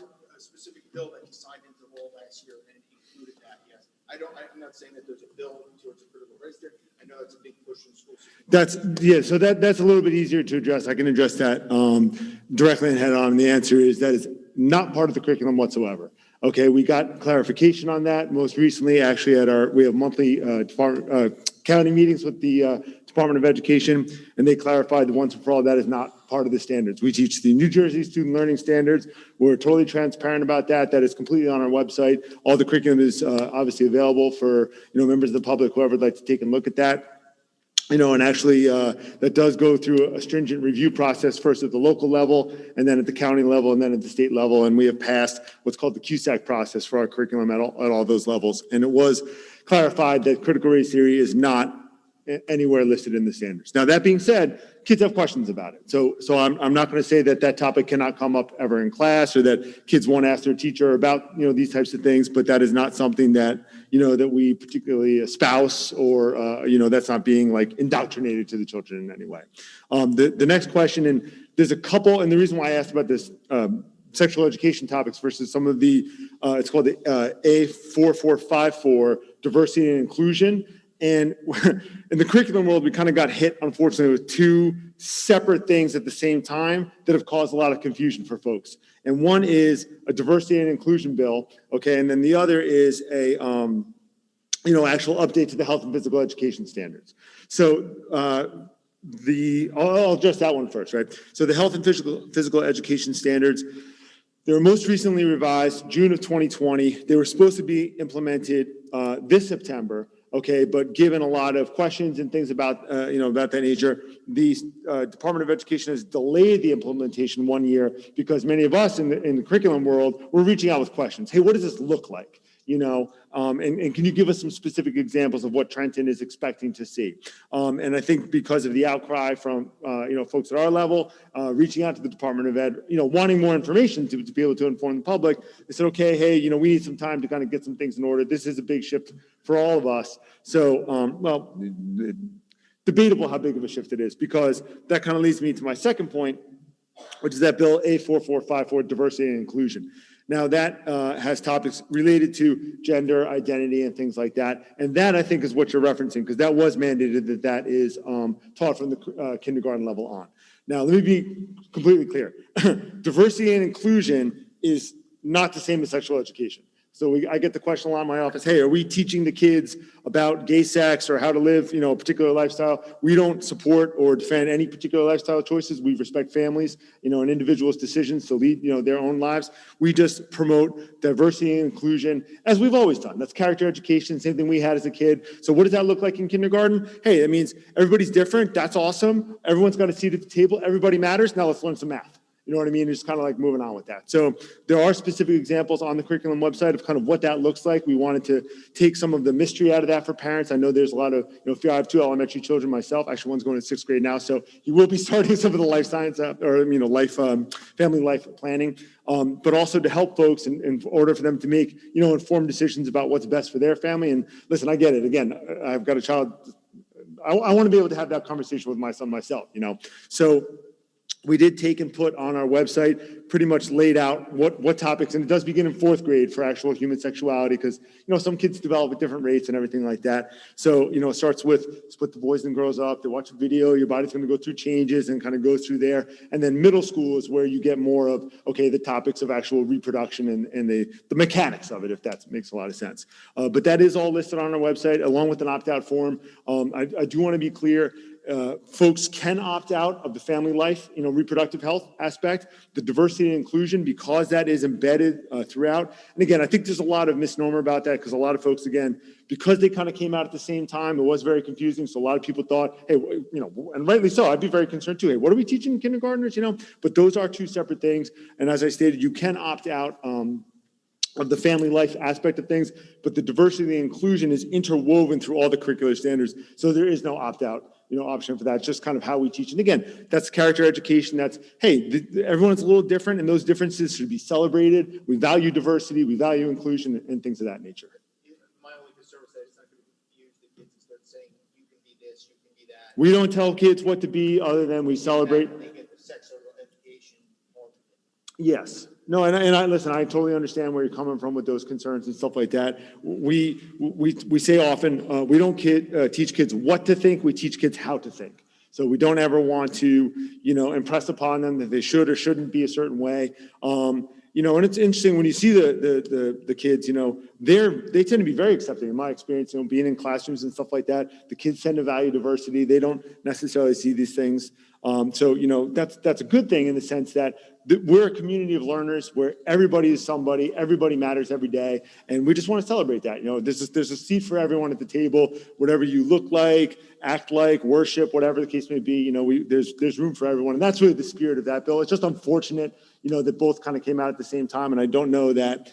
And again, no disrespect to the Department of Education, I don't know that they did a great job, informing folks about that. So we have put that information on our website. And please, if you have questions, do reach out to my office. I'd be happy to sit and talk with you about that. All right. Thank you very much. Any follow-up questions, members of the Board of Education or the public while I'm here? I would just like to reiterate that on the school district website, barnegatschools.com, under departments and programs and curriculum and instruction, there really is a great amount of information about what the state standards are and what the curriculum is. You'll find a ton of information out there about what these kids are learning.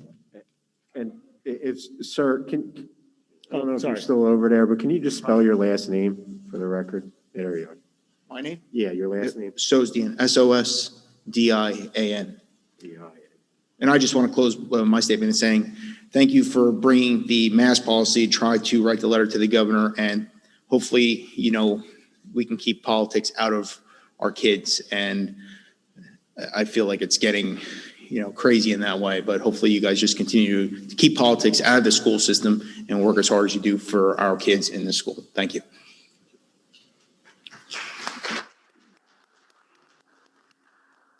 Sir, blue shirt.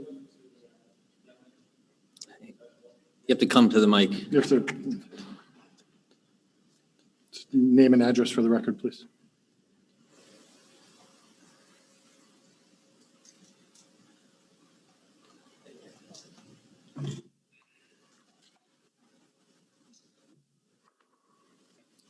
How you doing? I'm Andy Gibson. I'm 22 Mediterranean Court, Barnegat. I have a sex ed question towards the end, but I'll talk to you. First of all, this is awesome. The letter, appreciate it. So thank you for that.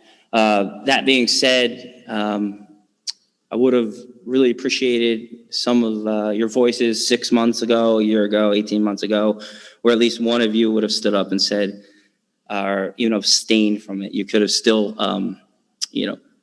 went through with the order and upheld your offices and all that stuff by standing up collectively towards the governor. And not just you, I'm talking about school boards across the state. It would have been a different story if the measures were barely passing rather than unanimously passing, but hindsight is 2020. The other, sir, I don't know your name, Mr. Mike Hickey. Mr. Hickey, I think it was you who was talking, and listen, I'm like you guys. I got a family, and I understand you got jobs, and so take this personally, but don't, whatever. It's political theater.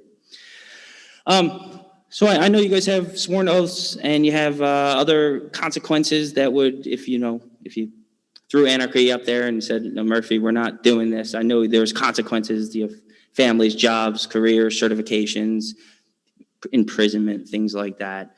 That's a personal choice, and I'm sure at some point you sat down. I hope at some point you weighed the pros and the cons of stepping up and being a leader in this movement. There are leaders in this movement who did just that. For instance, we have a local nurse, school nurse. She stood up for what was right, and she lost her job for it. There's doctors and nurses across America and in New Jersey who are standing up and doing the hard thing, making the hard sacrifices. And then, like I said in the beginning of this, take this personally, don't take it personally, okay? There's opportunity here for you, and I understand it's not easy. There are parents who have to pull their children from school for these things and now have to homeschool while still paying taxes in their things, in their district. There are hard choices to make here, and maybe there just isn't anyone up on this stage willing to make that choice. And then you can go home with that and understand that there are parents and nurses and teachers and doctors. There are leaders in this movement. And so I am asking you, be a leader. We all know and we appreciate the letters to Mr. Murphy, Governor Murphy, Monty Burns. We appreciate it. It's 18 months in. To me, it's an empty gesture. I do appreciate it, but we all know what Murphy's going to say. So my question is, where is the limiting principle on your conviction on these consequences that you are willing to hold on to before stepping out and standing up? When the vaccine mandate comes, where's your limiting principle? Is it then that you'll sit there and say, you know what? Job be damned, prison be damned, position be damned. I need to do what's right for our student leaders. Every meeting I go to, you guys, I don't know, I'm from Point Pleasant, that's where I grew up, but we got some great student leaders here, and they seem to know what's going on. They got a real good pulse on what's going on. Where's your limiting principle? When will you step out?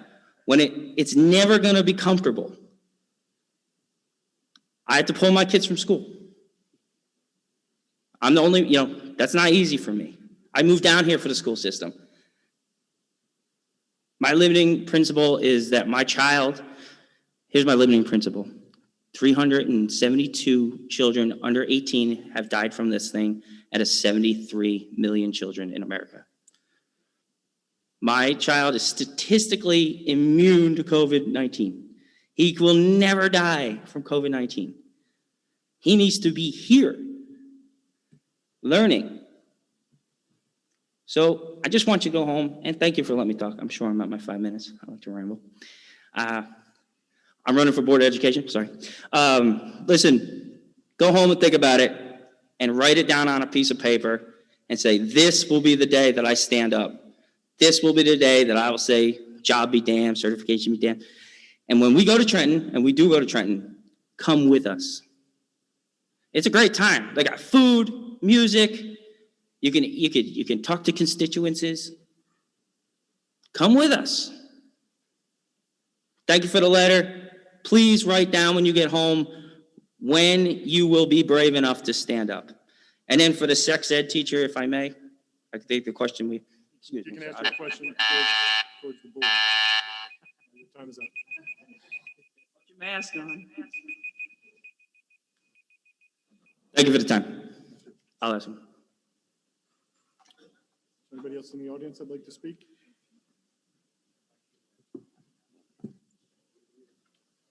Anybody on the Zoom meeting like to speak?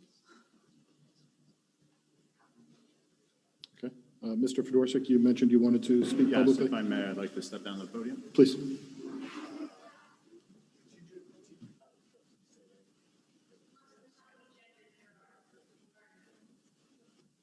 Excuse me, please maintain decorum.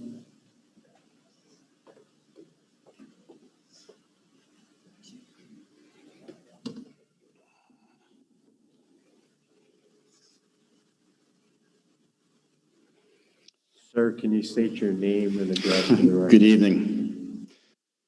Dr. Latwis, President O'Brien, board members, fellow community members of Barnegat. I'm George Fedorczyk. I live at 131 Rock Rimmon Boulevard. I want to make it clear that I stepped off the dais to speak as a citizen of our community and most importantly as a parent of my two daughters who attend school in the district. I stand before you all today to express my disagreement with Executive Order 251 and 253, as well as those that came before it in regards to COVID-19 pandemic, which were signed by the Governor Murphy, most recently being yesterday. I'm not here to debate, only to express my opinion, again, as a citizen of Barnegat and a parent of two children in the district, that these orders violate every parent's right to raise their children as they see fit. I myself am vaccinated. I am vaccinated by my choice and my choice only, not because of a mandate. I'm not anti-mask. I'm not pro-mask. I'm not anti-vaccination. I'm not pro-vaccination. What I am is pro-choice.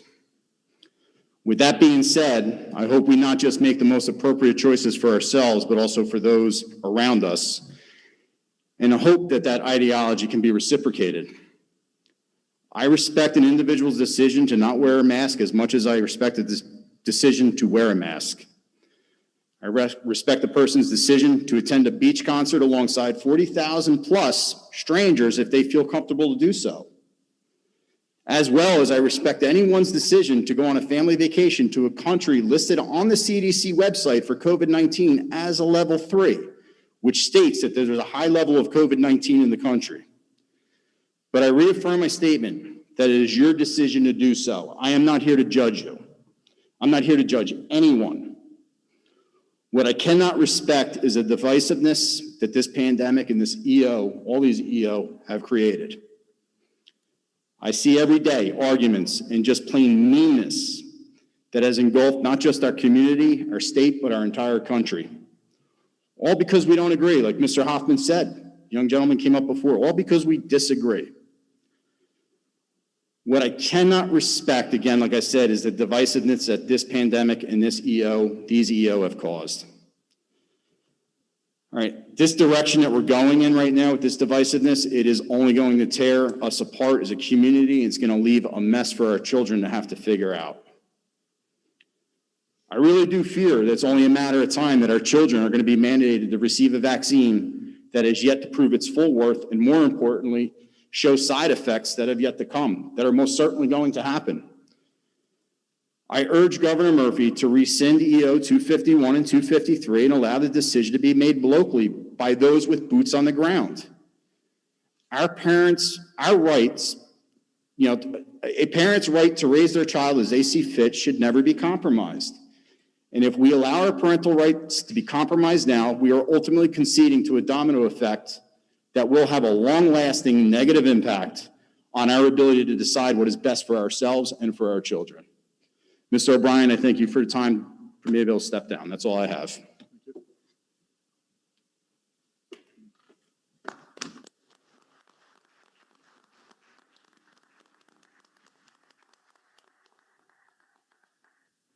Hello, I'm Kelly Lapine Ford at 102 Vivas Drive in Barnegat, New Jersey. Oh, obviously. I am the one who started the Free NJ Kids class action lawsuit, not to, like the gentleman said who just spoke, not to debate the science, but to debate the legal authority about taking away what we believe is our constitutional freedoms and the freedom of choice. So I just want to, I'm here tonight to say thank you, Board President, for sending that letter. Thank you for acknowledging the exemptions that I feel like you're acknowledging a lot more this year, because as we can see, this is not ending unless we end it. So where we stand on my class action lawsuit is because there were some fixes and constantly changing, we should be heard before October, before the beginning of October. So hopefully this divisiveness and this meanness will end when we prevail. I look back to June when the governor lifted the mask mandate and all the schools went to great, phew, parent choice. And the majority of parents and students chose not to mask their children. So I think that that is a great litmus test for where you're at as a board. You agree it should be optional. And where last year, I think maybe you felt like your hands were tied. I feel like this year, based upon what I heard today, your hands are a little less tied because you really can work within those exemptions. And Daniel, thank you so much. You basically took all my points, so I love it. Now I did get to end my talk. The exemptions. Mental health exemptions are real. It's not a loophole. You're going to hear from students and parents whose kids have descended into depression because they haven't been allowed to go to school because they can't wear a mask. And I also hope that you do not require face shields if the exemption is accepted, because it's not just about the special ed population, although that happens to be my son. It's about just general education population students who suffer severely panic attacks, asthma, and depression, feeling trapped, claustrophobic. That also counts as a medical exemption. So I hope that that is included in your policy. One other thing I wanted to say is in your policy, it does say in your code of ethics that you will consult with anyone who's affected by the policy. So I think it is fair, as Daniel asked, to possibly consult with the students, especially the high school students and their parents, all parents. Masks being used as punishment and reward. It was not this district. There was something I saw that said, congratulations, Homeroom 204 won the fundraiser for collecting the most pennies. They get 2 extra mask breaks today. You're like, can you include something in your policy where it's not allowed to be used as a reward and a punishment? Especially if you're talking about kindergartners and first graders. It says in the road back. So that was the original one, the road back, written by the governor and Department of Health. That on the executive summary, it's like page 8, it says we have to acknowledge that it is impractical to mask young students and students with disabilities. That is no longer in the road forward.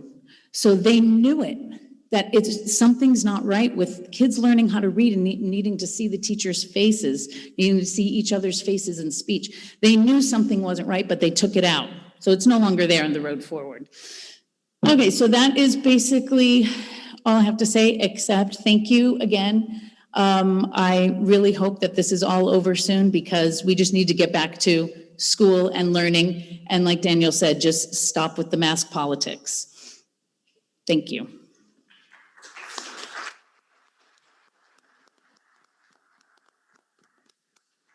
Hi, I'm Kim Ryland. I live at 7 Beacon Drive.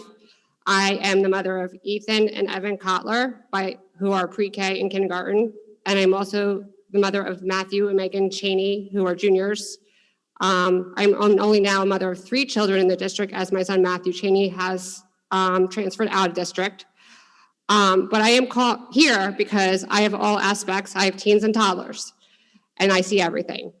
And I have to tell you, it's been very hard with my younger children, with Ethan being a severe allergic kid, has all the COVID symptoms, but he's actually just very allergic with a severe 4 peanut allergy.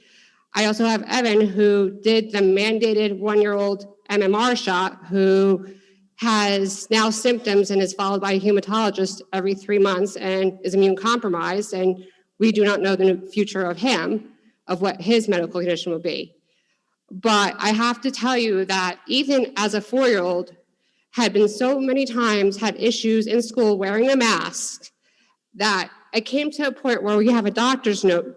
But then also it came to a point where if he had a severe runny nose constantly, it would be like, do you think you could take him home because his nose is running and his mask is wet? No, I'm not taking him home. I provide disposable masks. He has a right to be in this classroom. Because he has an allergy, he should not be discriminated on the fact that his mask has to be changed repeatedly, or the fact that you can't acknowledge that kids are not all the same. And that's the problem that Ethan will always have. I just had to get new forms for the new year of he's not a COVID child, that he doesn't have COVID every time he sneezes, coughs, or anything else. Here's my other issue is Evan came in as ESY in May on his 3rd birthday. He was in early intervention. He has speech and occupational therapy. My first question is, how are we going to do speech therapy with a mask? And it was like, well, we wear facial masks, we wear this, we wear that. What about thinking outside the box? It's a beautiful day, go outside, sit across the picnic table and talk to him. I'm half deaf. I lost my hearing from giving birth to a child. So I see the difficulty as an adult not seeing your lips sometime.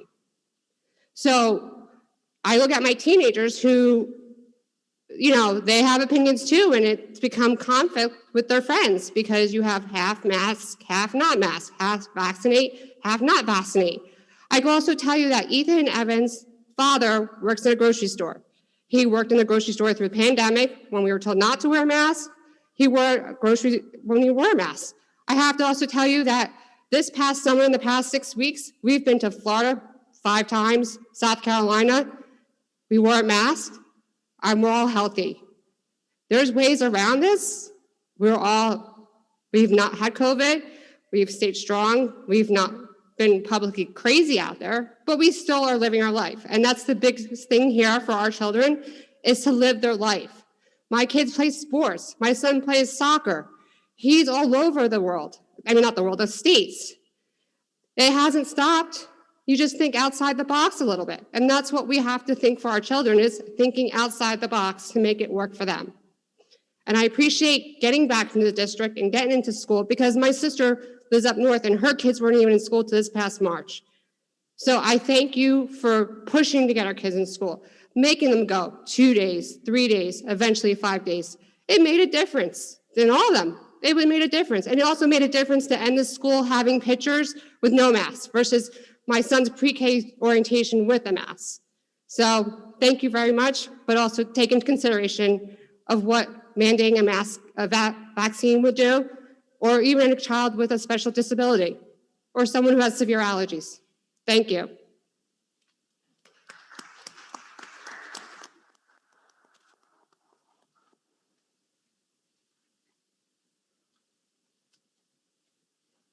Good evening. My name is Carrie Wickham, 1984 Breakers Drive in Barnegat. I have 3 daughters that are going to be attending Barnegat schools. I'd like to thank the school board for giving me the opportunity to speak what's on my heart. Our bodies are designed to release 70% of toxins through breathing. When we breathe out carbon monoxide. When we breathe in oxygen. The oxygen goes through our blood to be transported to all our organ cells. If we keep breathing in these masks, our own carbon monoxide, it deprives the heart, lungs, brain, and other vital organs to function properly. You can end up with funguses, severe illness, and it could cause unconsciousness and suffocation. Now, most people have children or grandchildren. This has been a known fact with scientists for ages. In simpler terms, do you want them to suffer from not only dangerous physical elements from mask muzzle abuse, but emotional distress, which and of itself can have an extremely harmful effect on them for the rest of their lives? If masks do what they say by keeping out viruses, then scientists must have been wrong because you need to breathe in oxygen and breathe out toxins to stay alive and remain healthy. You cannot keep your nose and mouth covered. Think about it. This can cause an outbreak with all the children of RSV and major upper respiratory infection, which is severe among the young. I, for one, and I'm sure many others, want this to be optional masks or no masks at all. Parents have the right to decide what is best for their child. Not any school board, not any governor or president. This is not America. As a side note, the media keeps repeating. This is known as gaslighting or propaganda. Once you keep hearing that, you believe it and the truth is not in it. Please, everyone, do your own research, see what is best for the children. Thank you.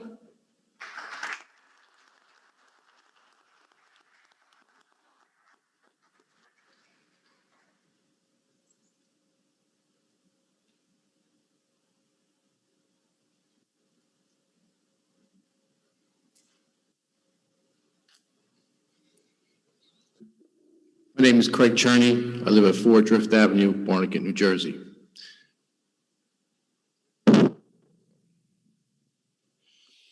I'm not writing this to condemn people for wearing a mask or not wearing a mask, for getting vaccinated or not getting a vaccine. I'm writing this because I feel the future of our children, our republic, and our country. Socrates once said, an intelligent person learns from everything and everyone. An average person learns from his or her own experience. A stupid person already has all the answers. This quote is so profound because it speaks volumes to what's going on in our country right now and our society. We have a generation of leaders, young adults, college students, elementary and high school students who are and have been taught what to think, not how to think. They lack the most important skill one needs in this world, and that is critical thinking, the ability and skill to seek out information, research both sides of an issue, topic, or debate, and come to an educated decision based on their findings, leaving emotion, feelings, and implicit biases out of it. In addition, the ability and freedom to ask valid questions and raise concerns without being shouted down, called names, or worse yet, have their voices censored. I can remember as a child sitting with my father and watching the news or a news show on TV. The reporter or journalist would report a topic, but instead of reporting one side of the story, they would seek out two experts on a subject with differing views. What would ensue would be a civilized discourse on a subject, and the viewer would get to decide for himself what he or she stood for.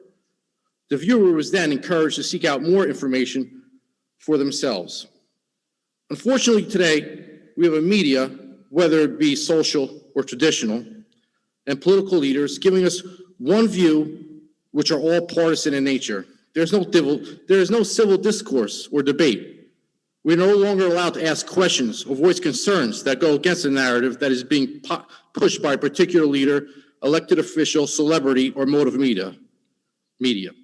We have other people deciding for us what information we should hear, see, or read.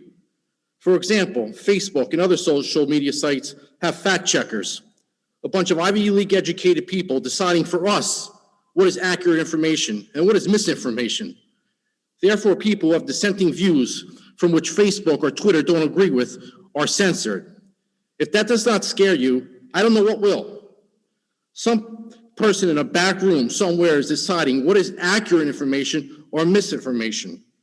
Remember, these are the same social media companies that have censored accomplished authors, doctors, politicians, all valid questions and are bringing up topics for debate. But on the other side, they don't censor individuals such as the leader of the Taliban or the Ayatollah of Iran, oppressive regimes which have murdered and jailed thousands of their own citizens just for having dissenting views and opinions. That should scare the crap out of you as a society. When I was a student in college, I did my senior thesis on Righteous Among the Nations, which is about the citizens who protected and took in Jews during the Holocaust. Citizens who knew what was happening was evil. They risked their lives, their families' lives, who no doubt were fearful of what would happen to them if they were caught. But it still stood up. They still stood up and did the right thing.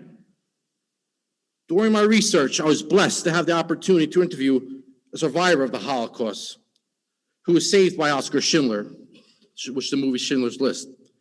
In talking to this amazing woman, I asked her, how did Hitler and the Nazis manage to accomplish these horrific acts?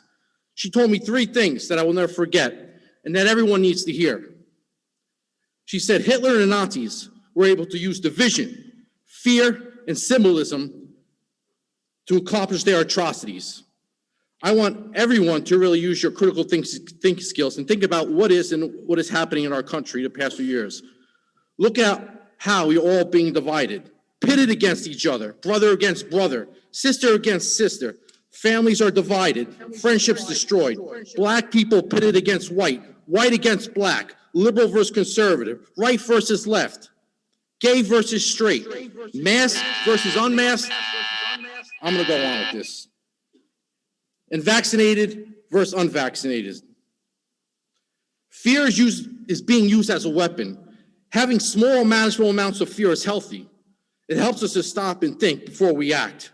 However, when fear is weaponized, it paralyzes you. It makes people do irrational things. It creates anger and hostility towards the object of that fear. If left unchecked, it leads to violence and people giving up their civil liberties in exchange for feeling safe and protected. Sir, Some parents are telling their children that they will kill their grandparents if they don't wear a mask. Elected officials are calling people names and saying we need to make life difficult for people who are supposed to be vaccinated. That either they can take or choose not to take based on their own research and findings. A politician, a celebrity, or any person doesn't have the right to mandate or force someone to take something they are not comfortable with. I'm not running to debate the efficacy or safety of this vaccine. I'm running to let people know that this will not end here. They are dividing us and creating dissension in the guise of safety, protection, and for the greater good. Look at Canada, where the unvaccinated will not be allowed to travel by train or plane, or in New York, where people will not be allowed to dine at restaurants, attend concerts, or go into most indoor public places. We are turning into communist China, where they have instituted a social credit score, which, depending on one's score, determines what freedoms and liberties one will be given. Australia has turned their police force into an authoritarian weapon. We have people in this very country who believe the unvaccinated should be arrested, jailed, and placed in the camps. The media and our political leaders blame the unvaccinated for spreading the virus and killing people. Other people take glee when an unvaccinated person gets sick. In addition, there are people who feel that people who are hospitalized who are unvaccinated should be left untreated or moved into the back of the line. Sir, you need to wrap it up, please. He gets 5 minutes, everybody. Authoritarian is not created overnight and is always done for our own good. Through these types of examples of civilism and fear, we are dehumanizing our fellow citizens, which has in history given people the justification to physically harm the people to which they demonize. For those of you who applaud these mandates, loss of freedom, and say it's for the greater good, I say maybe. You may be safe and feel righteous today, but what happens when they decide you are the problem? You are the enemy. Believe me, if this continues, they eventually will come for you. I implore you to do your own research. Seek out the information yourself. And I will end this opinion piece with a quote from Benjamin Franklin. We must all hang together, or most assuredly, we should all hang separately. Thank you. Sorry about that. Thank you.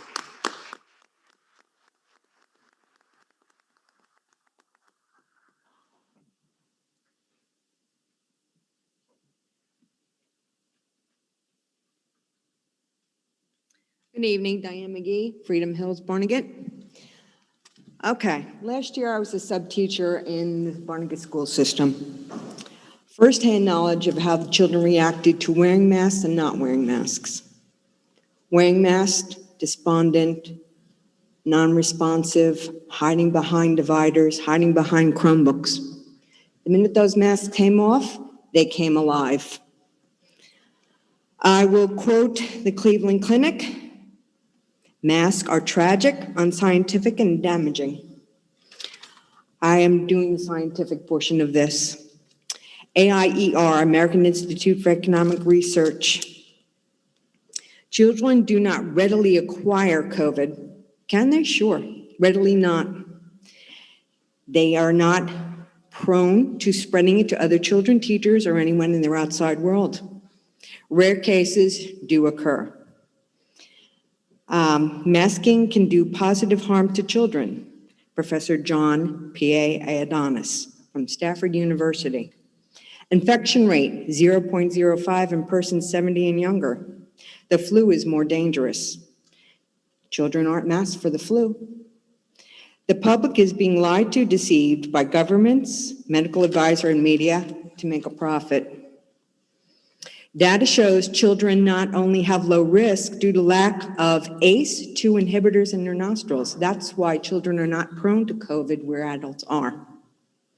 The CDC's own website stating February 2021, double mask study impedes breathing, can trigger other problems such as anxiety attacks. Scientific evidence out also on the CDC website. They also show ineffectiveness on the boxes.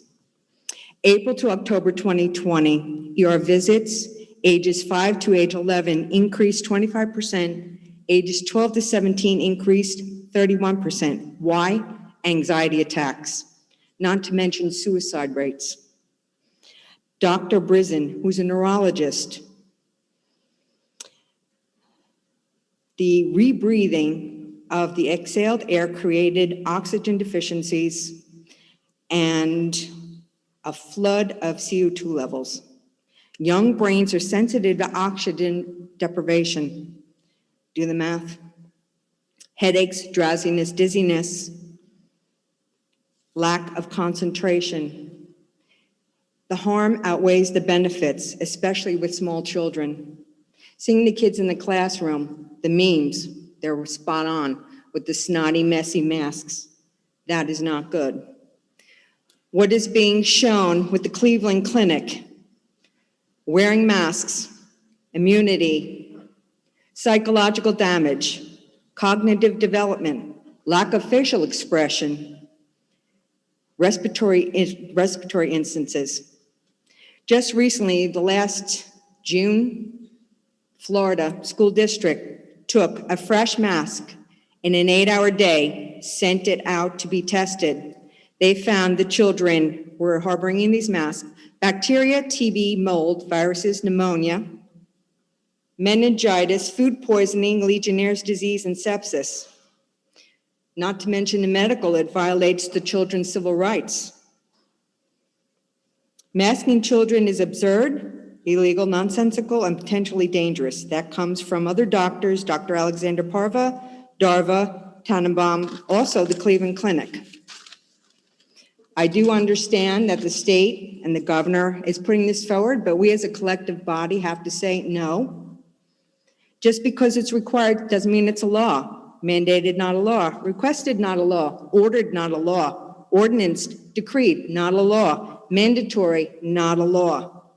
Just because it's suggested doesn't mean it's right. In addition, we're coming up on this other stuff with vaccinating people. The FDA put out their report.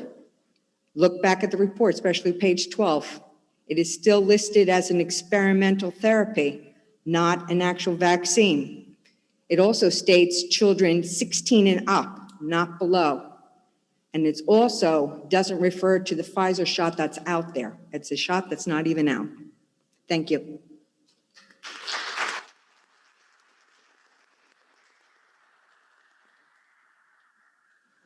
As many of you know, my name is Stephanie Fawnin, and I am a reporter that has had the joy of reporting on this Board of Education for 3 years. I am not speaking about masks. I am going to speak about something very personal, and it is directed at one of your board members and her husband. I hope to never, ever hear masks, vaccinations, or anything of the kind referred to as Nazi Germany, Jewish stars, Hitler, because you know what? My mother was a Holocaust survivor, and I should not have to get up here and speak. I'm speaking. You did it to me once. I heard it again. I got up and left because I was so upset. I was planning on leaving. This is a professional Board of Education. I am astonished at what I see by the members of this Board of Education. I have treated each and every one of you fairly, never with bias. I am very astonished, and you should be ashamed of yourselves. And that's all I have to say. That won't be appearing in any article I write, and I will continue to write with that bias, because there's not one person in this room that will ever say that I have put my opinion in an article. I don't make the news, I write the news. But as a daughter of a Holocaust survivor, you have no idea what you're talking about.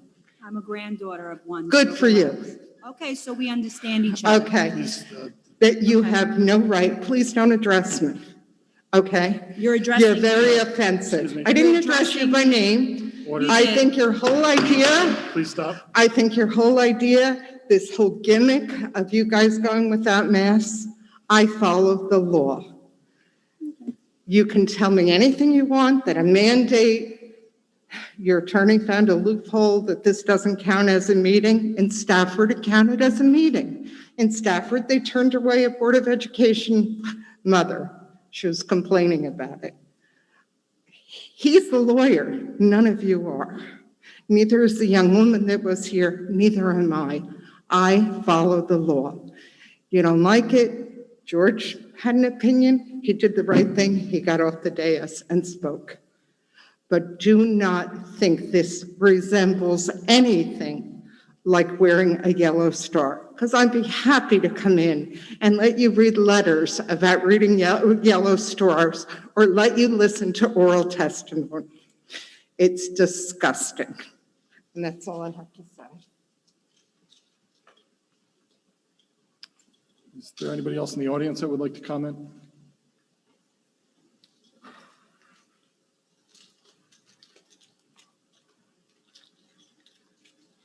Hello, everybody. Hope you guys had a nice, fearless summer. Just wanted to say a couple things before. I have a couple questions for you guys, but I just wanted to say. State your name and address for the record, please. My name's Erin Pine, and I live at 7 Cobblestone Drive in Barnegat, New Jersey. To Daniel, you are very brave and you are very smart, and I just want to encourage you to keep thinking and keep using your brain and looking and doing those studies that you did. You got, what did you say? It was 37% one way and 3% one way. That's awesome. That's really great. And I just want to say good job.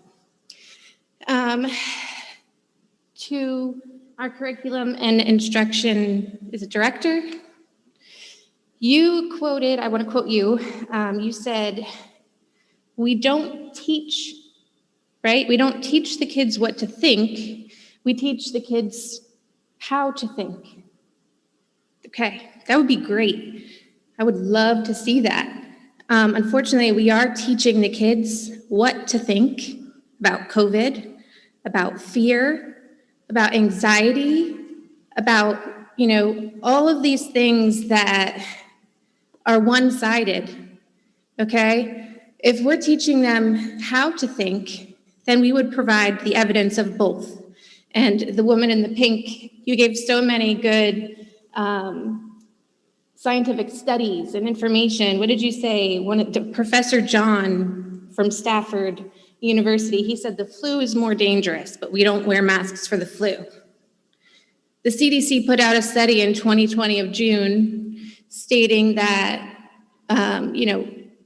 essential use of face masks are essential because improper use of a face mask can actually increase the risk of infection. And it's not essential because it works. The proper use of a face mask is not essential to make it work. It doesn't work. The reason why it's essential for it to be worn properly is so that you aren't injured from it. None of these kids are wearing the masks properly. They're not concerned with how to properly wear a face mask. They swing it around. They stuff it in their backpack pocket. They put it in their desk.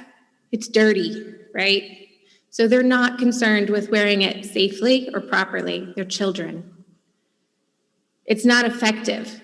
The essentialness of wearing it properly is not about it being effective. It's about it being safe.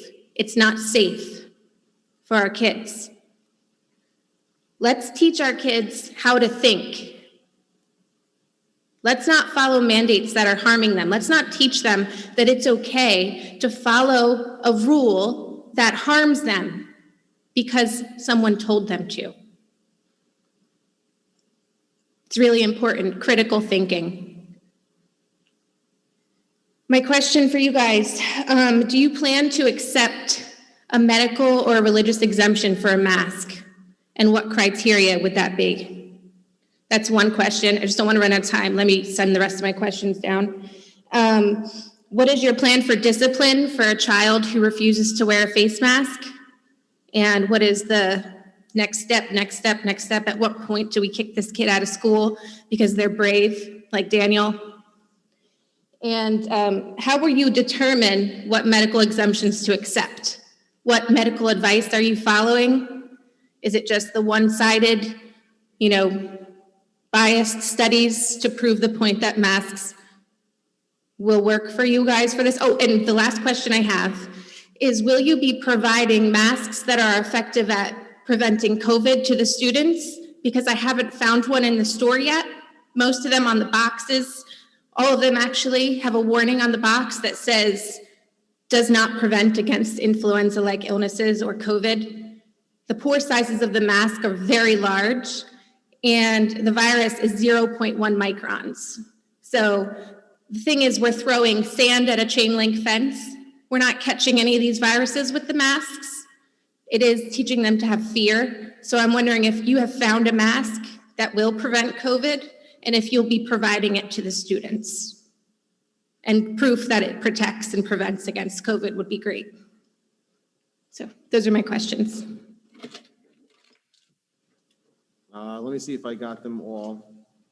As far as medical exemptions, we are going to follow the same process that we would through the 504 process. So if somebody brings in a doctor's note with a medical exemption, that would be given through, it would go through that same process of a 504 team within the schools, and that's inclusive of our school physician that would be ultimately making that decision and providing his opinion on whether or not it would qualify. Religious exemption, I will defer that to our board attorney.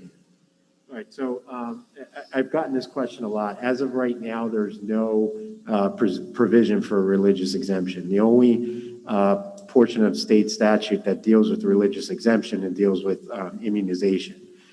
So right now, there's no avenue in either the executive orders, 251 or subsequently 253, any prior executive order that had to do with mask wearing that gives an avenue for religious exemptions. This is a neutral law in terms of all the applications that it's provided to. It's all the kids. It's not a specific subsection of kids. So there's no constitutional avenue. There's no. So the quick Civil answer is Rights no, Act. you will not be accepting religious exemptions for a face mask? Yeah, I would believe that's the short answer, because as of right now, there's no avenue for that. As I indicated, that, in state statute for immunizations is a different story, but as of right now, none for masks, no. Okay, so if there is no proof that the face mask works, right, and we have boxes on the side that say, warning, this mask does not prevent COVID, are we not following a faith-based situation on this mask to prevent our children from getting COVID and destroying families? So we should follow your faith-based religion instead of our faith-based religion? I'm not sure I follow. When there's a We have request to have for faith religious, to use the mask. when there's a request for religious exemption, there has to be a legal avenue for it. So there has to be either a law or a mandate from the governor or something that allows for a religious exemption. As of this You're point, there incorrect. is none. Okay. You are. All right, well. To close out, as far as the discipline, this was addressed earlier during the committee as a whole. Discipline would be progressive discipline. So it would be outlined as starting off with a warning or phone contact with parent, and it could go all the way up if continued noncompliance, we go all the way up to suspension. So first offense is, what was that, the first offense? Progressive discipline. So it would start with a verbal warning and a discussion with the parents. Okay, and then the third offense is kicked out of school for not wearing a mask? No, it would go progressively up through the various channels depending on the age group and what would be appropriate, but it could ultimately end with suspension. Okay, so that's my question, like what's the appropriate disciplinary action? Like, I know it's progressive, but like, what is the actual? So I would actually refer you to the code of conduct books. That'll be, that parents have to sign off for, to start at the school. It's I don't have a outlined in book. Can someone explain to me what that is? it. You're a parent in district, correct? No, what the disciplinary action would be. Are you a parent in district? Yes, I have 3 So then- children. So then you will receive the code of conduct book. So which you will can't outline answer that. my question right now. You don't know the appropriate disciplinary action for each child and which grade and age that they are? So I said it would be dependent on age and depending what's there. So if you take a middle school child, for instance, let's say a 7th grader, it would start with a verbal warning conversation with parents, and it could go through either detention or an in-school suspension, and ultimately a suspension and a removal. Okay. That good? So just the talking to and then a suspension. I just outlined a little bit more than that. But at this point, like I said, I would defer you to the code of conduct book, and I'd be happy to meet with you to review it. Okay. All right. And did you say you would be providing magical masks to the children this year? I don't believe at any point we said we would provide magical masks, but we will provide masks that are appropriate in line with what the governor suggested, The governor. or the mandates that have come out. Okay. So he's deciding for our children to wear masks that are not proven to prevent COVID, and we're going to be making our children wear masks that state a warning on the side that say that they don't actually work. I think that would be a great conversation to have with the governor. I've sent things to the governor. We're all doing our part, but I don't know if you guys are. I need you guys to stand up. And I know sending a letter is a great first step, but that's not going to change anything if the governor, we already know what his response is going to be. So, I'm doing my part. I'm doing everything I can. I don't know if you guys are. I'm asking you to, though. And that's it. So thanks.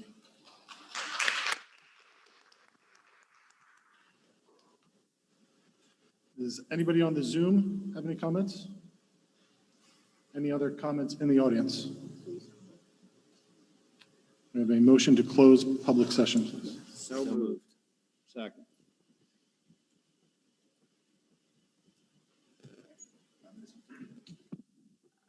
Ms. Bivens? Yes. Ms. Cherney? Yes. Mr. Deemer? Yes. Mr. Fedorzik? Yes. Mr. Hickey? Yes. Mr. Quelch? Yes. Mr. Zawicki? Yes. Mr. O'Brien? Yes. All right, public session is now closed. Motions, item number 12, 1 through 11. Can I have a motion for approval, please? So moved. Second. Any discussion? Yeah, I have a quick question. Sorry, go ahead, Mr. Hickey. No, you go ahead, you first. I just saw in the ridership portion, I'm sorry I didn't catch this sooner, but it says occupancy will adhere to rules and students and staff must wear a mask. Each bus will make available hand sanitizer and masks for students will be optional. The wording is a little weird in that section.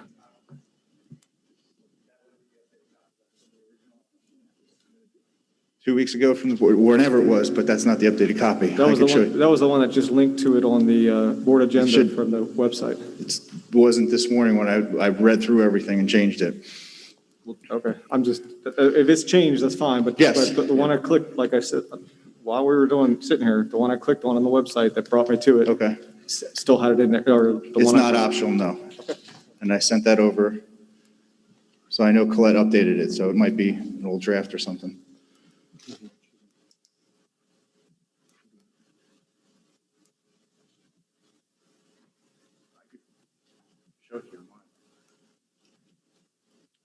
I'm opening it up right now.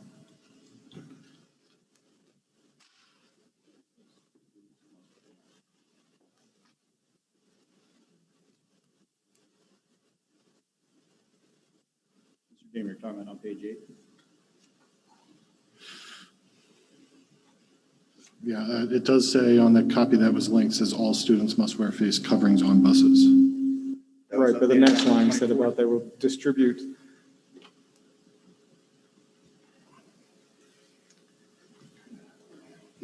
I just want to make sure that it was cleared up, so that way there's no confusion.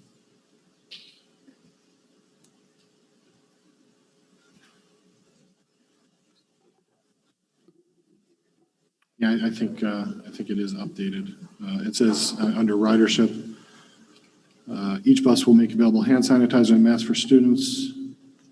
Oh, so it does say, I'm sorry, so each bus will make available hand sanitizer and masks for students will be optional. Yeah, that's the one directly from the website that you can click on right now. Yes, yeah, that's the one linked to the, Corrected right now. we don't have the live document linked. It's a PDF that's linked, so that might be where you're getting the problem from. Okay.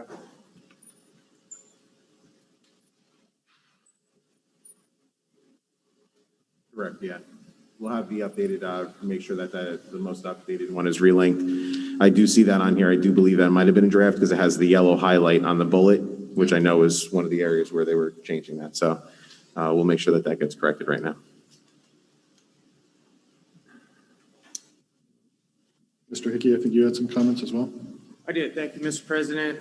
Just one more time, I want to put it on the record that the fact of the matter is I'm going to vote yes for the road forward plan. While there's certain aspects of the entire plan that I don't agree with, specifically mask wear, and whether that's scientific or personal freedom choices, that's for me to determine as a private citizen. But as a board, if we don't approve the road forward, our kids don't get to go back to school.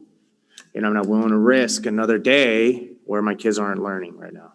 It's the most critical time, especially for my youngins, to not be in school, to not be in front of a certified teacher, to not be learning. So the simple fact is, yeah, I will vote yes tonight, but, and I would ask that everybody vote yes too, just so we can get our kids back to school.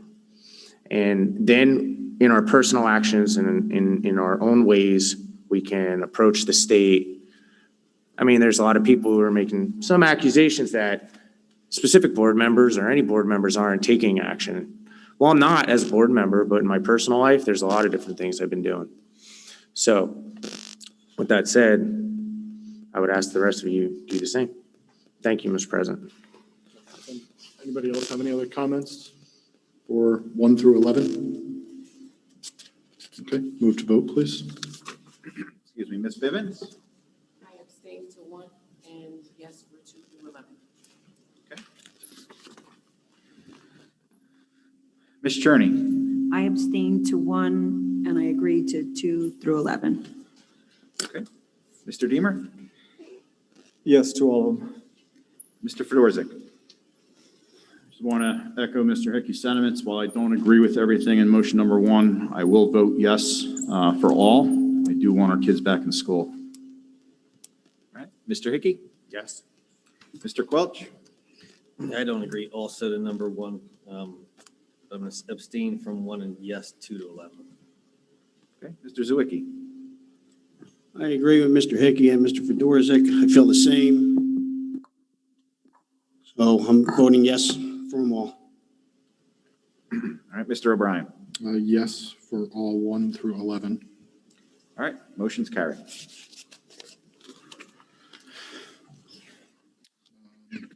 I have a motion for athletics committee motions, items 1 through 3.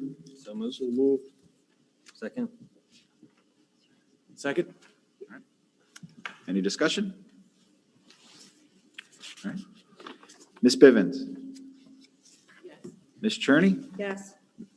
Mr. Deemer? Yes. Mr. Fedorzik? Yes. Mr. Hickey? Yes. Mr. Quelch? Yes. Mr. Zwicky? Yes. And Mr. O'Brien? Yes. All right. Motion's carried.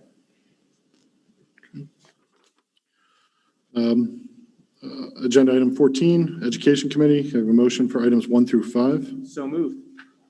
Second. Okay, any discussion? Ms. Bivens? Yes. Ms. Cherney? Yes. Mr. Deemer? Yes. Mr. Fedorzik? Yes. Mr. Hickey? Yes. Mr. Zwicky? Yes. And Mr. O'Brien? Yes. Motion carries. Did I miss you? I think, yeah. Yes. Mr. Quelch, sorry about that. Item number 15 is for informational purposes only. Item number 1, out of district workshops. Item number 16, 1 through 3 is governance committee motions. And before we move, I would like to read item number 3, which is a resolution. So we're going to have a motion to approve the following resolution as part of items 1 through 3. The resolution of the Barnegat Township Board of Education, County of Ocean, State of New Jersey, urging the governor and the New Jersey Department of Education to rescind certain mandatory provisions regarding the COVID-19 public health hazard. Whereas the Barnegat Township Board of Education recognizes that on March 9th, 2020, Governor Phil Murphy signed Executive Order Number 103, declaring a public health emergency and a state of emergency throughout the state due to the public health hazard created by COVID-19. And whereas on March 13th, 2020, Governor Phil Murphy signed Executive Order Number 104, requiring all public, private, and parochial schools to be closed for in-person learning. And whereas August 13th, 2020, Governor Phil Murphy signed Executive Order Number 175, allowing for schools to open under conditions detailed in the Road Back, Restart, and Recovery Plan for Education. And whereas June 4th, 2021, Governor Phil Murphy signed Assembly Bill Number 5820 into law as PL 2021C103 and issued Executive Order Number 244, which terminated the public health emergency declared in Executive Order Number 103, but maintained the state of emergency declared in that same order. Whereas the PL 2021C103 provided that following the termination of the public health emergency declared in Executive Order Number 103, the governor may continue to issue orders related to the implementation of recommendations for the Centers of Disease Control and Prevention to prevent or limit transmission of the COVID-19, including specific settings. And whereas on June 7th, 2021, Governor Phil Murphy announced that schools in New Jersey will have the discretion to let students go without wearing masks. And in response to Governor Phil Murphy's announcement, Dr. Brian Latwis, Superintendent of Schools for Barnegat Township, announced that masks were optional for the remainder of the school year. And whereas on August 6, 2021, Governor Phil Murphy signed Executive Order Number 251, which mandated that all students, educators, staff, and visitors wear face masks in the indoor premises of all public, private, and parochial school, elementary, and secondary school buildings for the start of the 2021-2022 school year. And whereas the Barnegat Township Board of Education believes that the administration of public schools is best accomplished locally by administrators and board members most familiar with the strengths, weaknesses, wants, and needs of the schools and the community. And whereas the Barnegat Township Board of Education is in the best position to quickly implement, remove, or revise COVID-19 mitigation strategies based on facts specific to the local region and the school district. And whereas the Barnegat Township Board of Education and its administrators have diligently reviewed local health data and have collaborated with local health officials and its school physician in order to implement, remove, or revise the aforementioned COVID-19 mitigation strategies. And now therefore be it resolved on this day of August 2021, the Barnegat Township Education as follows. Number one, the Barnegat Township Board of Education urges Governor Phil Murphy and the New Jersey Department of Education to rescind all mandatory provisions within Executive Order Number 251 that require mask wearing within our districts, as well as mandatory provisions concerning mask wearing within Executive Order Number 175 that outlines the Road Back, Restart, Recovery Plan for Education, and any additional supplemental guidance to either, including but not limited to the mandatory use of face masks by all students, staff, visitors to a school building. And number two, that all mandatory provisions be replaced with guidance that can be considered and implemented by boards of education, given their knowledge and understanding of the impact of these provisions and the students and staff in their district. And that Board President Sean O'Brien, on behalf of the Board of Education, be authorized to draft a letter to Governor Phil Murphy and the New Jersey Department of Education and/or other appropriate agencies or representatives, urging them to consider the contents of this resolution. And that a copy of this resolution shall be forwarded by the board secretary to the following: Governor Phil Murphy, State Senate President Stephen M. Sweeney, Assembly Speaker Craig Coughlin, Dr. Angelica Allen McMillan, Acting Commissioner of Education, Senator Chris Connors, Assemblyman Brian Rumpf, Assemblywoman Diane Gove of the 9th Legislative District, Charles Muller, Ocean County Interim Executive County Superintendent, Dr. Brian Latwis, Superintendent of Schools, Stephen Brennan, Business Administrator, and Martin Buckley, Esquire, Board Attorney. So please, can I have a motion on items 1 through 3? So moved. Table 0131. So I think we gotta move the motion, second the motion, and then we'll make the sub motion to table that one particular item. So we need a second. We had a Second. Okay. So somebody is going to do sub motion to table 103, 0131? Yep, I make a motion to postpone item number 1, specifically policy 0131. We can postpone it to governance for further discussion. Everything else will remain the same. Is there a second? The motion is to postpone to next meeting or indefinitely. So we're going to postpone it until disposition from the governance committee, I think is what he's asking for. Yes. And I second that. So we need to vote on that first. So the first vote is to postpone the implementation of 0131, since this is the second reading. So moved.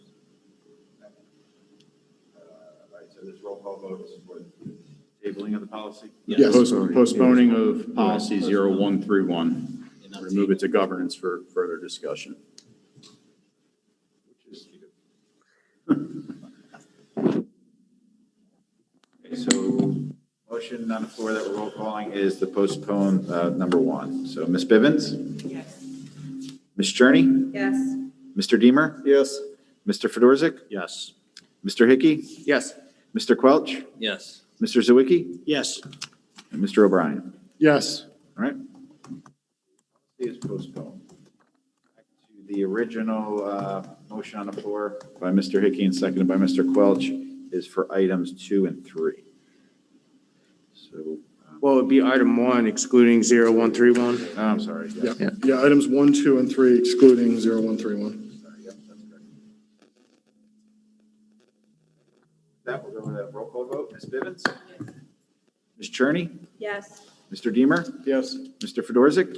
Yes. Mr. Hickey? Yes. Mr. Quelch? Yes. Mr. Zawicki? Yes. And Mr. Hickey? Yes. I'm sorry, Mr. O'Brien. Yes. Oof, motion is carried. Agenda item 17, Personnel Committee, items 1 through 34. May I please have a motion? So moved. Second. Any discussion? Ms. Cherney? Yes. Mr. Deemer? What am I doing? Ms. Bivens? Yes. Ms. Cherney, Mr. Deemer? Yes. Mr. Fedorzik? Yes. Mr. Hickey? Yes. Mr. Quelch? Yes. Mr. Zawicki? Yes. Mr. O'Brien? Yes. Motion's carried. Item 18 is Personnel Committee for information purposes only. Can I please have a motion to move into executive session? So moved. Second. Second. Ms. Bivens? Ms. Cherney? Yes. Mr. Deemer? Yes. Mr. Fedorzik? Yes. Mr. Hickey? Yes. Mr. Quelch? Yes. Mr. Zawicki? Yes. Mr. O'Brien? Yes. All right, we're in executive at 8:32. Everybody on Zoom, we will be back after executive session.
I have a motion to adjourn executive session, please.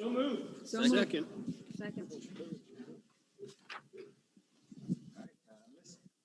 Bivens. Yes.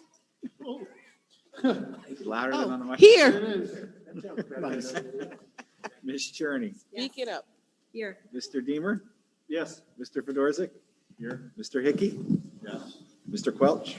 Yes. Mr. Zawicki. Yes. And Mr. O'Brien. Yes. All right, we're out of exec at 9:09. Okay. For new business, can I please have a motion to approve a first reading of, is this the policy number? Policy number 1648. 0.11. 0.11, the road forward. So moved. Second. Thank you. Ms. Bivens? Yes. Ms. Cherney? Yes. Mr. Deemer? Yes. Mr. Fedorzik? Yes. Mr. Hickey? Abstain. Mr. Quelch? Abstain. Mr. Zawicki? Yes. And Mr. O'Brien. Yes. All right, motion carries. Okay, motion to adjourn. Second. All right. Ms. Bivens? Yes. I should get a microphone. Right? Ms. Cherney? Yes. Mr. Deemer? Yes. Mr. Fedorzik? Yes. Mr. Hickey? Yes. Mr. Quelch? Yes. Mr. Zawicki? Yes. And Mr. O'Brien. Yes. All right, we are adjourned at 9:11.